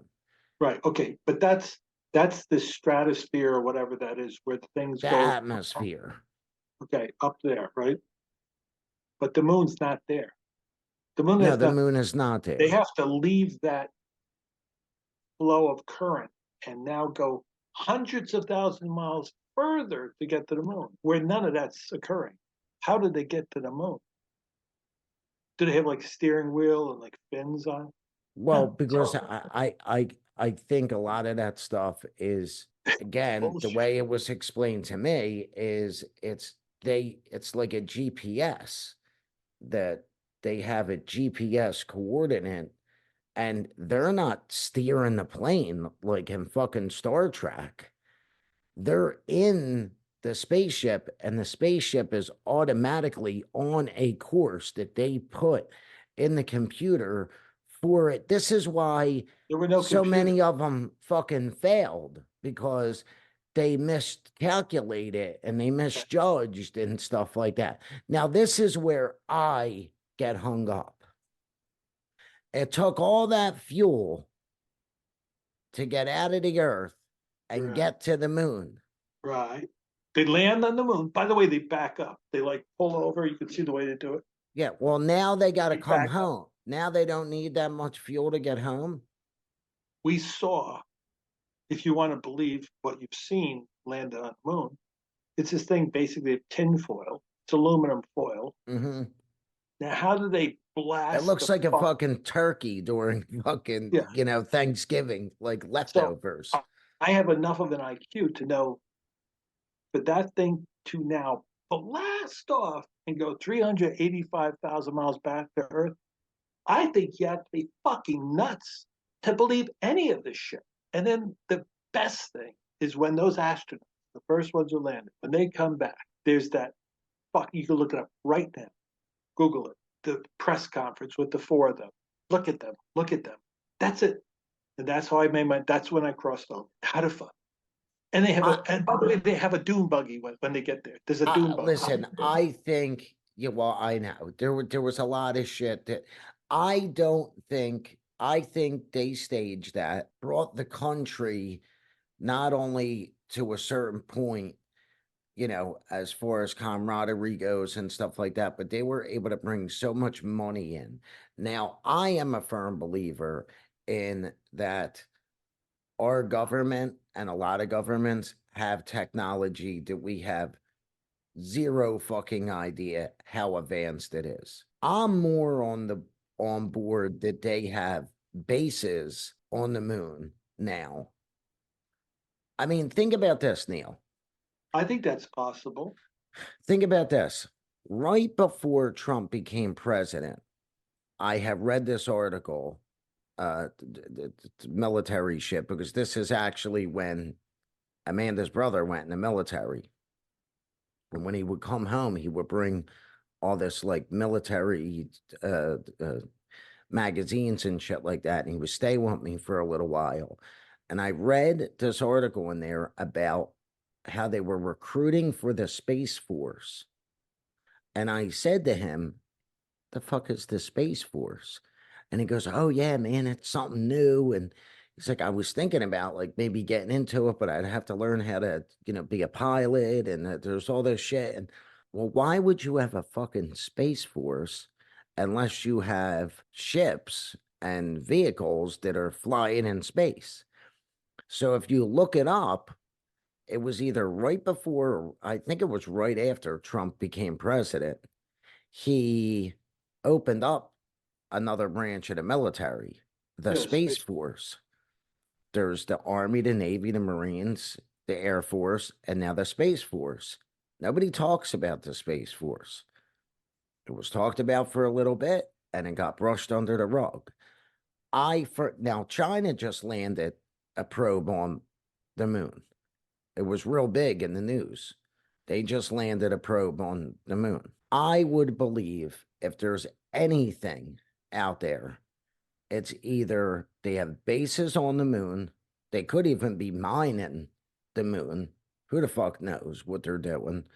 Or some of these, like international space stations and stuff like that, they've actually built stuff like that for military purposes and surveillance purposes, because so much money they use for the military and is hidden and stuff like that. And normally citizens don't find out about this shit until 10, 20 years later after it's already fucking obsolete. So yeah. I am more of a believer in hidden projects and shit like that they have than that they didn't do anything. You know what I Okay, mean? now, here's another thing that I stick with the real simple stuff. Like people have debated me and go, well, what about this and the temperature? I'm like, I don't know. I'm a stupid person. I'm not really that smart. I have education level of a gnat. But so the moon, 385,000 miles. You could measure it in the sky, how big the moon is as it appears to us. Now the sun. You know how much bigger the sun is than the moon? No, it's like 100 times bigger, if not Hmm, more. much bigger. Yeah, it's like you see pictures like here's the moon. Yeah, the moon's like a fucking This, grain of sand. how come they're the exact same size to the thousandth of an inch when we look at it? Well, that would be perception because one is farther away and one Yeah, is no, closer. yeah. But how come they're the exact same size? Do you know what? I heard a mathematical Well, but equation. because that I don't get, because you could take a ball and another ball that's bigger and you could do those kind of optical Right, tricks. right. But then how come they both happen to be the exact same size from the Earth? Exactly. You know They're what not that percentage that? exact. What do you mean, distance from Earth? No, no. Visually, when the sun and Visually, the moon, they look like they're the same size. when the eclipse goes, they're perfect. That Yeah, I've that is thought about. one in a trillion chance of happening, I thought about that too. unless the moon and the sun are the same exact size. Unless thousands and thousands of years ago, aliens brought the moon here and put the moon outside of the Earth to be their base and to to Okay, have that sounds more surveillance that sounds on more the reasonable. Earth and to seed the Earth. Yeah, And they did it that way because, and the moon is actually a space station that was built by aliens. yeah. There's a website. I can't believe. Yeah, it's called pornhub.com. No, not that one. There's Oh, one. okay. I thought we were back to the villages and the SRT. V-Day. SRT. Oh, No, I think it's the SRT report. And the guy literally has for years with the most powerful cameras been watching the moon for years, 24 hours a day, and he photographs and he sees activity. Like, Well, I've actually seen that it's stuff. the SRT report. Now, I know this guy. I've been in touch with this guy. So So that's that's why I'm saying, so listen, I am also a believer that there is, so I just had someone recently say to me, the chances of life being in the universe is 1 in 1 trillion, and there is no way that there is any other life in the universe. yeah, And it's I only went, us. It's all about us. Right. I go, you're a fucking idiot. I go, so you're telling me out of the trillions and I said, we have only discovered like 3% of the universe. We have like we have scratched the surface on what we have seen, and we already know that there are trillions of planets, trillions of stars, and we've already found planets that are in like that Goldilocks zone that could breed life and stuff like that, and have been around for like millions of more years than us. Like, we supposedly know this. And you're telling me that there is no fucking chance in hell that there's any other intelligent life in the entire solar system? That to me sounds crazy. Yeah, Now, I think that's when people say something like, well, just in our universe, blah blah blah, the Milky Way, we're the only life form. What kind of a fucking asshole would sit there? I mean, how can you say we're the only? I listen. I went shopping. I'm in Tennessee now. I'm at the Appalachian Mountains. I went to Food City. I mean, that's like another I'm planet all in its telling you own. right now, there are other life forms. Okay, so, Yeah. but what I'm telling you is this: it's like I'm not saying this is a fact, but there's that thing Bless you. where United States, no, that the moon isn't 380,000 miles away, and the sun isn't 300 million miles away. They're both the exact same size, and not to get biblical on you, the Bible talks about the earth and the sun being luminaries, you know, basically serving the purpose and the whole fucking thing. There is that theory that some smart people have talked about. The moon may not be anywhere near that far away, and the sun may not be anywhere near that far away. And that's the bullshit that they pulled up.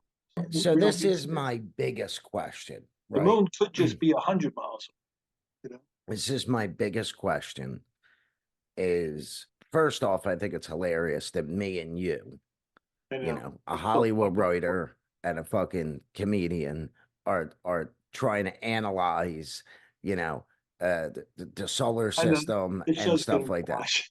You know, that's funny all in its own. I mean, if I was a fucking alien and I did come to this planet, I mean, just think about if you arrived to this planet the first time.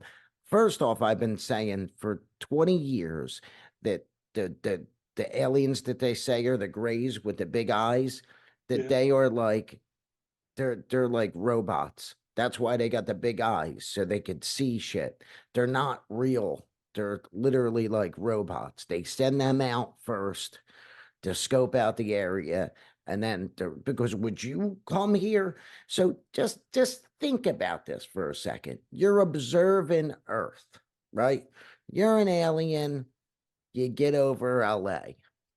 You see a woman being walked by an animal down the street, and when the dog takes a shit, the woman picks up the dog's shit. So you got people fighting one another all over the place, shooting each other, killing each other. We not only do we have animals as like pets, like you go over to Midwest and you're like, oh, look how nice. They have all these pet cows. And then you look over here and the guy's slaughtering the cow and eating the cow. We're a fucked up species. That's just the tip of the iceberg. Would you as an alien go, oh, I got to go down there and hang out? I mean, this looks like a fucking party. Like, oh, the Middle East over there, I got to get over it. Like, Look at how nice Ukraine looks right now. Let's go hang out there. I would be, if me and you flew to this planet and observed this fucking planet, I'd be like, we got to get the fuck out of here. Yeah, but we do have Pam Anderson. That's when it started about the time. Pam Anderson was really big. Well, when she was, on Baywatch, then I would have stayed. Now I'd leave. Then there's the whole anal probing. So maybe they're into that. Maybe that's the only reason why they're here. Well, I know you're big on that, but it could be. Maybe that's just their thing. Maybe it's like people who But are right big now, on feet. yeah, they just had a big thing. I mean, some serious whistleblowers just came forward, like really believable whistleblowers come to the Senate or come to the congressional hearings. I saw it all. And they're like, we have the bodies of aliens. We have them. I've seen them. They're there. They're there. They're fucking lying to you. We have it. We have wreckage. We have But here's my question. This is the biggest question. What does it matter? I still got to go to work on fucking Monday. No, Is it I don't care. changing anything? I don't Is care if it it's aliens. changing anything? If we find out that the fucking sun is the same size as the moon and that we found aliens in fucking, the 40s and Roswell and all this shit, like, does it fucking really change anything? No, it No. doesn't change anything. The only thing is that's interesting about all of this. It would just destroy religion as we know it. That's what it would do. Organized religion, it would And this destroy. is why, in my opinion, because there is no separation of church and state. So anybody out there who's watching this who was very religious, I'm not against religion in any way. I'm actually have studied the history of religion. I know it inside and out. But religion has been the biggest business out of any business for thousands of years. The number one book ever is the Bible. So why would they attempt to mess with this money-making machine that they have if that was true? I think the reason why, like, I and other people want to know what's going on is because if our government knows that everything around us is not true, and they're telling us what kind of medication we should take, how to teach our children. I don't want you teaching my children if every fucking thing around us is a lie. I live differently because I think they're all bullshitters anyway. So everything they say, I take with a fucking grain of salt. So Well, I I'm don't gonna tell you worry something myself with that shit. I'm going to tell you something right now that took this to another level for me, which I learned about 7 years. The speed of the Earth spinning, the exact size of the Earth, the distance to the moon, the distance to the sun, the planets rotating, every single thing is a mathematical equation. And For guess who what? came up with everything? What? There's no proof. Guess who came up with everything? Who? The Jesuits, the Catholic Jesuits, were the one who decided what all facts are. It was the Catholic Church. Okay. Well, okay. What that some of that is the truth, but you do also know that if you take the circumference of like the It great spins in the light and no. shadow. If you go to Egypt, right? Like the circumference of the pyramid, I believe, is the same exact number as like Yes, the distance to the sun. And then yes. all those measurements that you're talking about are also all in Egypt Right. with Where do you think the Jesuits got it from? They got it from the pyramids and they got it from the Babylonians. the Catholic religion and the It's a young Jewish religion. religion Yeah. is a step off of The Catholic Egyptian Church, mythology. Catholic Church has only been here since like about the year 300. That was the founding, like, was the beginning of year 300. It's a new Okay, religion. here, I'm going to tell you something. Do you know where the story of Noah came from? Noah and the Great Flood? See, I know a lot about religions. All countries have a similar story. So, the first known story of Noah and the flood actually came from the story of Gilgamesh, which was the Sumerian religion, which was the first civilized religion that we know of, supposedly, especially before some of these new civilizations that were found in Hungary, like the Bekli Temple and stuff like that. Yeah. That was in the story of Gilgamesh. That story was indoctrinated by the Egyptians. The Egyptians had the same exact story, and then when the Jews were trying to get away from Egypt. Don't be picking on the Jews. Well, I said, so this is my whole thing. I mean, you're Catholic, right? You had all the Catholic. I was brought up I ain't Catholic, Catholic anymore. right? I've been in Catholic churches my whole life. Jesus, the whitest Jew I ever saw in my life. Moses, he walked in the fucking desert for 40 years. The motherfucker didn't get a tan. Every picture you see of the guy, He he's the wasn't playing movies. This is why they followed him, because they were like, oh, geez, this fucking guy, you don't even get a tan. We got to follow him. Look how white he is. Fucking, Edgar Winter. Yeah. he's got to be fucking, like a god. We're out in the middle of fucking Israel, and these fucking people, they don't even get tans. When they branched off from Egypt, they started Judaism. The people who believed, because Egypt had multiple gods for a while, and then they went to one god, and then they went back to multiple gods. So Amen is where they got Amen, because Amen was the main god in Egypt. Right. The people who believed in multiple gods, who have branched off from Egypt and were into Judaism, branched off from Judaism and started Christianity. That's why they're so close. And if you study Egyptian mythology and their stories, and Judaism and Christianity, the stories are exactly the same. The whole story of baby Jesus on December 25th. Well, that came from Babylonian.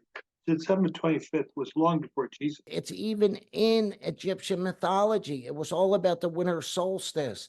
And it was sun god. Yeah. Yeah. So to me, even though I was brought up Catholic, it's hard for me to believe organized religions, because I feel like they twist and turn shit for their benefit and to make money. Of course they do. Of course, like there is no way that all these pictures that we see, and I get it, they're just fucking illustrations, but like seriously, they're the whitest fucking people from the Middle East that you ever saw. Like, why would you make them, like, if this is true, why would you paint pictures of them being that white when you know they came from? It's like advertising. If you're going to advertise Budweiser in one country, another country, they got to be good. But the whole thing with the if we go to the Catholics in Africa, that Jesus is black. Is that what you're trying to tell me? That's how they advertised it. And no, here's actually, my other they point, forced the white guy out of it. Especially with Christianity. I love how it's, oh, God loves everyone, and you can't murder, and you can't do this, and you can't do that. But back during the Crusades, oh, if you didn't believe in what we told you, we just fucking killed you. You either believe in our religion or we cut your fucking head off. I mean, it's so fucking skewed. Well, what is Christianity? Like, basically, down here where I live now, I'm bombarded. I mean, I'll go in the grocery store. Nice young guy, tall blonde guy. He's talking to us. Like, how are you doing? You enjoying living here? Yeah. He goes, I'd like to invite you to my church. Everybody wants you to go to their church. And they're very pleasant to people. I think it's very nice. And thank God they have church, because if they didn't, they'd probably eat your face. These people are, it's all good. But if anybody ever pushes me, I sort of, because I have a background in this shit, sort of. Well, weren't you a minister? Yeah. So it's like. And what kind of minister were you? Like, what kind of church was it? I was one of Jehovah's Witnesses. You were and what's the difference between Jehovah and like Christianity? Well, they're not Jehovah's Witnesses. There's not much. Here's the thing. What are they witnessing? It means that they're preaching Jehovah. Jehovah's God. Jesus is the Son. So here's the thing. Why do they call him Jehovah? Because that's his name, YHWH. If you look at even the Catholic Bible, the old King James has his name, YHWH. Psalms 83:18, Jehovah. They do it. Okay. Well, everybody acknowledges that Jesus is the Son. So who's the dad? His name is Yahweh. Well, And not everybody acknowledges that. The Jews don't acknowledge that. oh no, the Jews absolutely refer to him as Yahweh. No. I'm saying they don't acknowledge Jesus. No, they don't. But here's the thing: putting the Jews, the baby elephants, the the the And the pink dolphins. after leaving organized religion for like 30 years, I decided a few years back, I'm going to read the Bible. Like as a sincere person, struggling because there's this empty void inside of me since I left religious life. I wasn't a really bad guy. So let me try to figure this. Let me try to go back as a sincere person, say a prayer, say, let me know the truth. And you read. I'm not going to read the Hebrew text because that's all fucking done and done with. That's all gone. It's over. Let me read Matthew. Who hung around with Jesus? Who knew Jesus? Matthew, Mark, Luke, and John. Peter, Yeah. Everything else is bullshit. Paul came along 100 years after Jesus. So fuck Paul. I don't want to know what the book of Acts or Corinthians or Thessalonians. I don't need to read what Paul wrote. He never met Jesus. I want to read what fucking guys who fucking party with Jesus. Well, I always thought it was hilarious that they had like a New Testament. Like that, I always thought that was funny. But yeah, go ahead. Well, it sort of makes sense. So if you want to believe the story of Jesus, and this is like Jewish historians to say, yeah, he was here, and the guy blew people's minds. He did wonderful things, and we killed him. Yeah, he was like David Copperfield. Yeah, and like Woodstock and everything put together. So anyway, what did he say? Like, what did Jesus say? Fucking don't listen to what somebody's done. What did he say? He said, stop it. Stop going to buildings. Stop building temples. Stop building churches. Stop hanging out in groups. If you have time to do that, you could be over there helping your neighbor, helping their life get better. Instead of getting together and singing songs, you could be down the street fixing, helping the elderly, helping the sick, and if everyone does that, the world will be perfect. That's what his message was. He said, do not dwell in man-made buildings, do not dwell in temples, nothing. He says, and Matthew 6:9, he says, do not call anyone on earth your father. Nobody is your father. He did away. That's why he came, if you want to believe the story. He came to do an end to organized religion. So when I run across a person, they say, well, I'm a Christian. I'm like, well, that's nice. I'm not criticizing. But like, well, you got to come. We meet on Tuesdays and Thursdays and Sunday. I'm like, and if they get on my nerves, I said, well, I could get an idea. Why don't you sell the fucking building? And you all give 10% of your money to the building, and you have a reverend who's running it. You pay him. Why don't you take all that money and all that energy and just go fucking help people who need help? That's it. And that's all Jesus said. That's it. That's it. He wasn't telling people to be pussies or pacifists or anything else. He just said, that's it. He said, stop it. And that's why they all killed him. They all got together and killed him. This is how this is how I feel. I think it's great if religion does good things for you. I think there is definitely more. I don't know exactly what it is. I do know that for thousands and thousands and thousands of years, people have tried to figure it out and nobody fucking knows. Nobody knows for sure. So I don't go worry myself about it. I think it's good for you to believe in faith and to believe in, a God or whatever it is. But I think you're right. I think you should just live your life as a good person and help others. I feel like they are guidelines to live and to make the world a better place. And I think thousands of years ago, the earth was pretty fucked up, the same it is now. And maybe not as fucked up as it is now, but people were living in a time where they were like, this is fucked up. And they wrote rules to live by to teach kids and people like that. Like if everyone lives like this, the world will be a better place. And over time, people took a hold of it and used it for their own benefit to make money and prosper. And they made organized religions like the modern day church. That was, one of the kings of England went to the Pope and they built this big, beautiful fucking church in the castle, which is kind of like the modern day Catholic Church now. And he did it because all the donations were going to him to fund his war.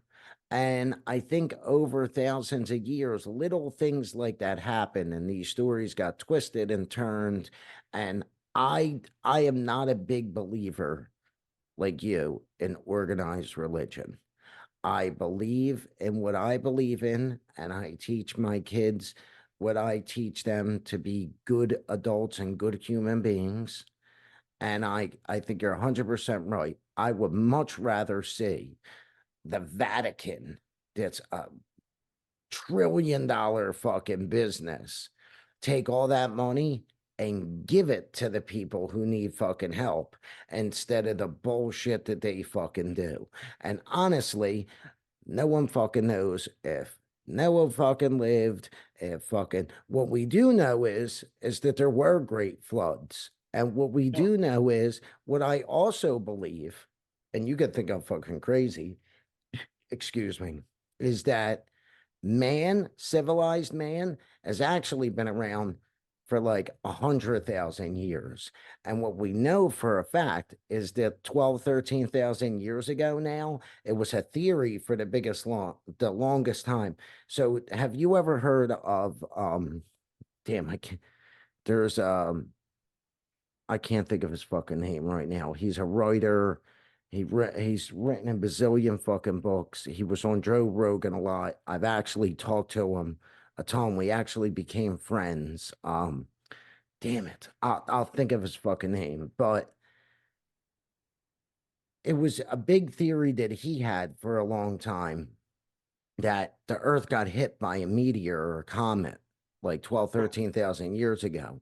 And it caused all these floods and great havoc. And a lot of the people, eh, like hardly any of humans survived. With the little bit that survived, ended up over the past 12, 13,000 years repopulating the earth. So not only did we lose a ton of technology, like how to build the pyramids and stuff Yeah. like that, but we also lost all the writings of the past to really know what's going on. So at this point, like, we don't know. We don't know for a fact if Jesus lived. We don't, like, maybe he did, maybe he didn't. Honestly, either or, it don't fucking matter because, like, you're right. What's it matter at this point? Yeah, but in every society, whether it's the Asian, the African, whatever, in every society, there there is a set of basic social laws, and it's funny that they all match up. You do not Exactly. you do not Exactly. steal, you do not murder. You could kill, but you don't murder. You don't screw your friend's wife. There's basic, you don't screw the kids. There's That the basic. author, by the way, that I'm talking about, and I just had a brain for it, is Graham Hancock. Okay, I yeah, don't know yeah, if you ever yeah, heard of Graham Hancock, yeah, I have, yeah. but he's written a bazillion books, and I actually years ago that not only got to talk to him a bunch, but got friendly with him. I haven't talked to him in a while, but I've had many, many conversations with Graham, and Graham is not just an author. Graham actually goes to the places that he writes about. Like, he'll spend a fucking year in Egypt Yeah. Well, he there. talks a lot about things like magnetic He energy talks a lot source. about like psychedelics. He's really big on psychedelics too, with ayahuasca. Like he's very big on a lot of the ways that the ancient people did things and why they did it. Yeah. But Yeah. he also had another guy, something Carlson. Uh, The Rich Carlton? the Rich Ritz Carlton? Carlton. This guy, he is like a scientist and a biologist, and he studies the way that the earth moves and mountains and this and that. And they literally figured it out. Like where they found the crater, where the meteor hit, where the water moved, like why certain mountains got carved out from the water, like like you could fucking see it. Like once you map it out, you're like, holy shit, yeah, I mean that makes sense. Oh, a funny thing, I'll forget this. Then I'll go and eat my dinner. Yeah, I'm gonna have to get going too. All the craters on the moon, all those craters, Hmm. they're perfectly round. So when meteors hit the moon, they hit them exactly straight on. So no meteor ever like hit it sideways, like came in at an angle. Strange. How come every single landing of a meteor was completely mathematically 100% straight on, and not one ever just sort of came in on a, like a 3% angle, 10%, 30%, or 40%? Well, Like they how do you know for a fact that that hasn't happened? because you can look at the moon and see the craters. But I'm saying, like, have you ever studied the moon's pictures where like Yes, every yes, single yes. one There's is been a lot of people perfect? for this very reason. A lot of people have studied it, and they can't figure out why every single meteor came in at exactly Well, zero. again, that's because aliens made it.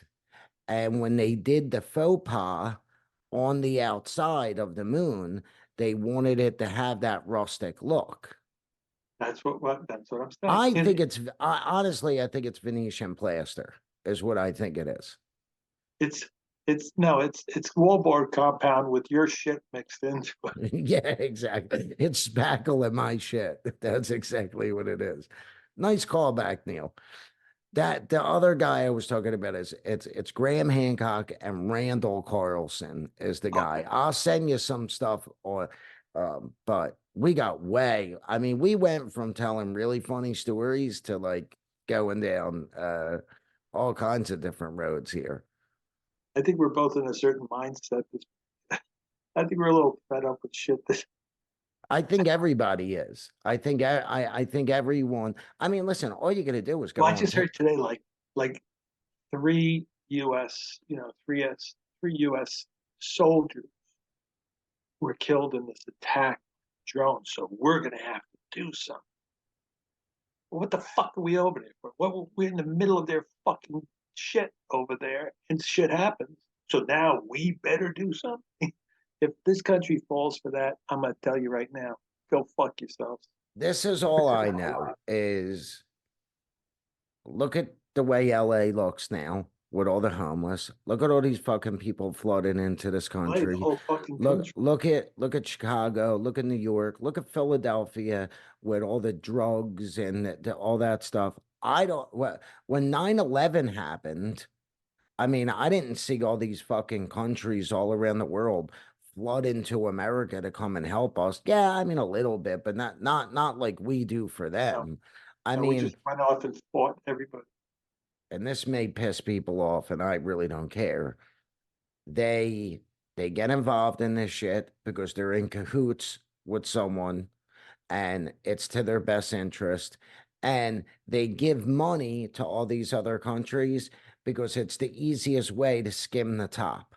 When you give $100 billion to a country and you don't have to show any accounting or records of it, I mean, you could fucking steal 30 billion of it and nobody would know. No, it's really annoying. I don't get into the news. I watch the news. No, I I don't don't watch watch. the news I anymore, don't watch dude. the news. I have alternative sources, but the fact that they're going to try to pull this off, and they have this young black girl who was killed, is the face of the reason why Biden's now we need to do something. Oh, now we need, how about we just get the fuck out of there? Why did you send all our military over there to protect this little strip, the Now, Suez Canal? Why are you sending all our military over there to try and protect the we're Suez protecting Canal? everyone's borders except for ours. And you're telling me that this little group of terrorists is going to overtake the Suez Canal? Like, and they need our fucking help? Like all the military in all those countries that are already there couldn't overtake this little military group that's trying to overtake that. They need us. Well, we're like one of the youngest countries in the world. We're like the little brat teenagers, and we just can't help but to have. We have 300 something bases around the world. Why? Just mind our own fucking business. Our veterans are on the street homeless, and now we're giving sex changes to illegal immigrants who come over can have sex change. Is that why they're letting them over here so they can have sex changes? No, it's just heard it today that they're okaying sex change in California for illegal. Well, this is the, so I'll leave you on this. Years ago, I worked for a gentleman who ended up owning, he was a doctor. He ended up owning 120 houses when I was working for him that he rented out. He owned one of the biggest temples in New Jersey. How he got all this was years ago, Bush had made some deal when he did these oil deals where he had something called the Head Start program. And he came to this country on the Head Start program. So not only did he get to go to school for free and became a doctor, had free medical coverage for him and his family, he was tax exempt for 10 years, and he got any small business loan that he wanted. So he took that small business loan and his doctorate, and he opened up a temple because he knew that if you have anything under your religion, it's also tax exempt.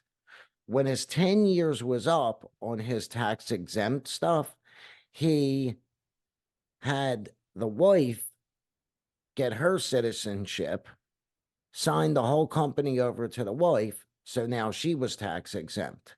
A few years ago, his daughter-in-law calls me, who I'm still friends with, and tells me how they wanted her because the son can't do it because of some law, because I think he was born in America, but she wasn't. They wanted her to take ownership of the company so they could get another 10 years of being tax exempt, even on top of the fact that he owns all these businesses, all these houses, and he don't pay one fucking dime in taxes. And we paid for him to go to school, all his medical. Like, it's fucking bullshit. Well, it's much So worse. Much worse.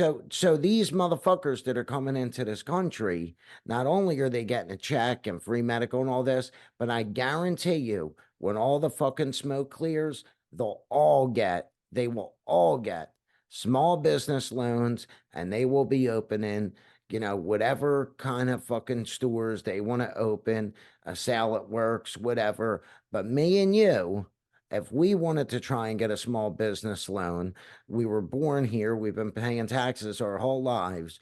We couldn't get 10 fucking cents. Well, this was a lot of fun. Yeah, I know. Well, you are so good with your negative attitude and your It's Tony Robbins-esque fucking. I think it's catching, rubbing off on me. Yeah, you know how to get right under someone's fucking skin and take Well, laughter and fun. you called me this afternoon. I was out walking, and you're like, "That's it. Hey, I'm getting ready for Armageddon." You calling me Tony Robbins? What's wrong? I don't know. You're making me crazy. I don't even make you crazy. No, I mean, I swear to God, I think it's all coming to a fucking end. Like, This I'm fucking down. guy. Okay. Yeah. All right. Let's be. So this fucking guy calls me fucking midnight the other night. He's got me on the phone till 3 o'clock in the morning. I literally was laying in bed getting ready to go to sleep. You called me. After the phone call, I didn't get a wink of sleep. Not a wink. I ended up being up for like fucking 40 hours straight. He Well, got just want me to know. I gotta tell you what's going on. so fucking crazy. And now I feel like, Armageddon's coming. He got in I'm my just, fucking I'm just. head in fucking cases of ramen noodles and filling up gas cans and stored them in my car. Is that? Don't keep the gas cans in the car. It's dangerous. Well, Uh, I I'm just. thought I'm that just saying me it's good to have smoking a. in the car might be a bad idea. It's it's it's a few gallons of water, some canned vegetables. Just keep a few things around. You don't have to get crazy. How fucking long do you think me and two kids are gonna live on a couple canned vegetables and a couple gallons of water? About 15 minutes. Yeah, I mean, I'll be lucky if my kids can live 15 minutes without fucking Wi-Fi, let alone fucking water. And I already Well, had a that's talk with them today. I said, listen, if can't we do. got to eat ramen noodles for a couple months, you're going to be okay, right? I just letting you know, you're going to be all right. Well, oh, the hell we're going to live without TikTok. I mean, but honestly, we're kind of joking around about this, but this is what if you go through social media nowadays, I mean, this is all you see. I mean, all you see is conspiracy Why do you think? theories and negative shit. And I think my dog's got to go take you. What do you got to take a shit, puppy? Is that what you're trying to tell me? There's a spackle bucket right over there. Go ahead, puppy.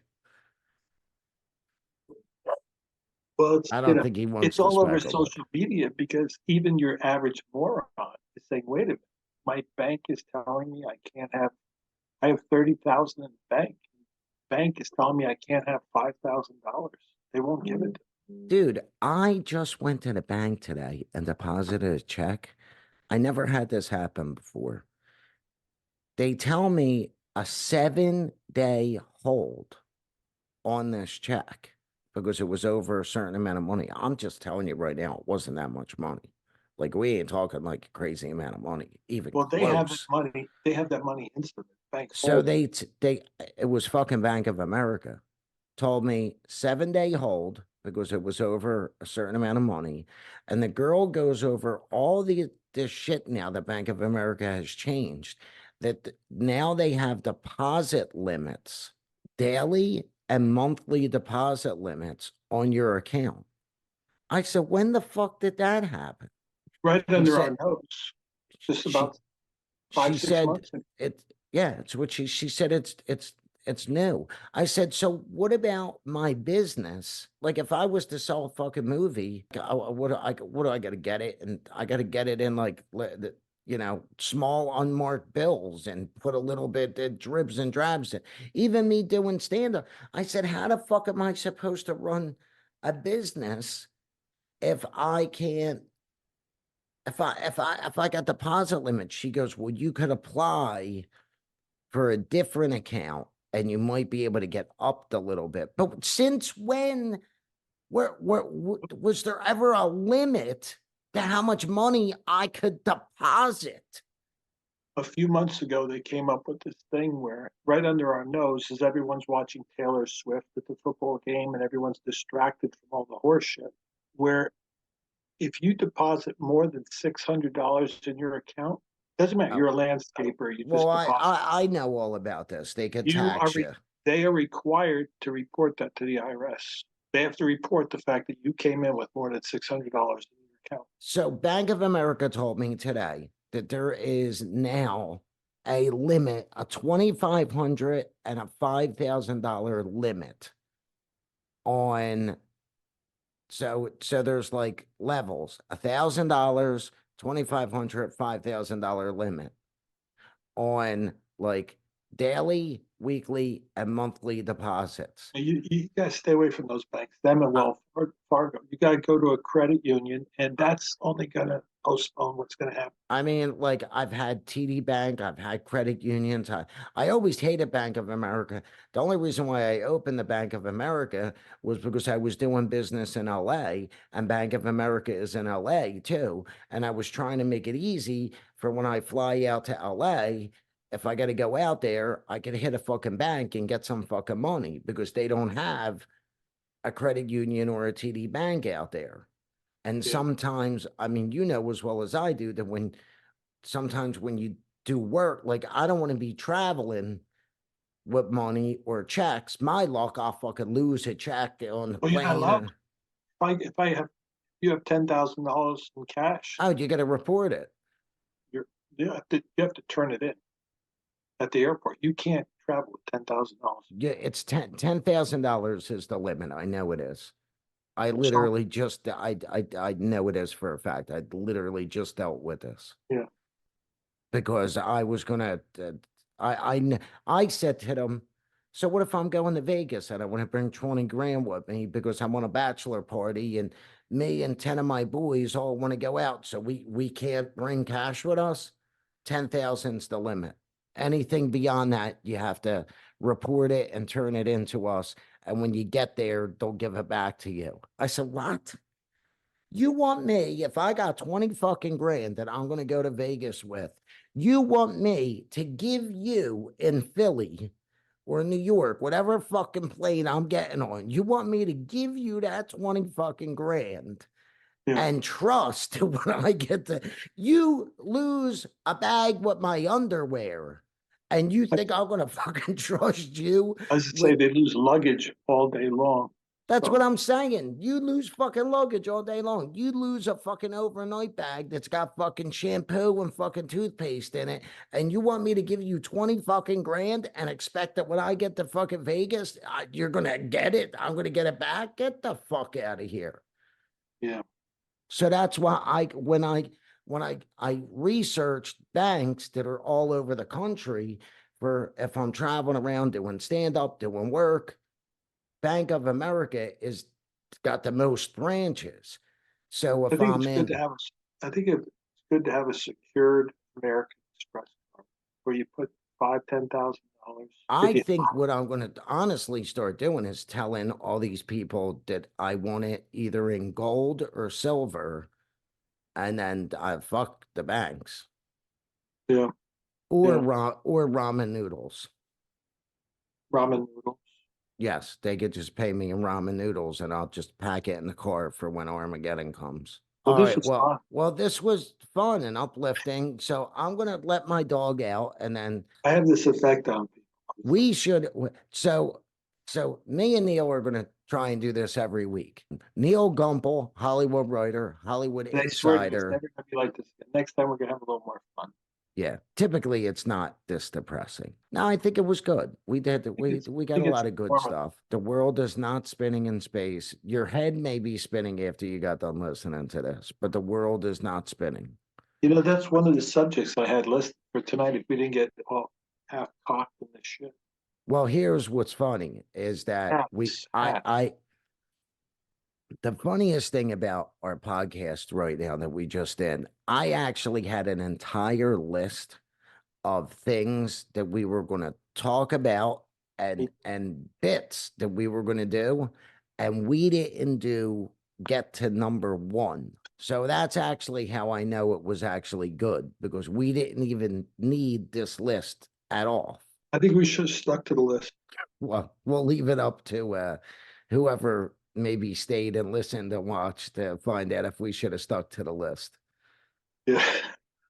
All right. Well, thank you to anybody who listening to the Neal and Paul podcast.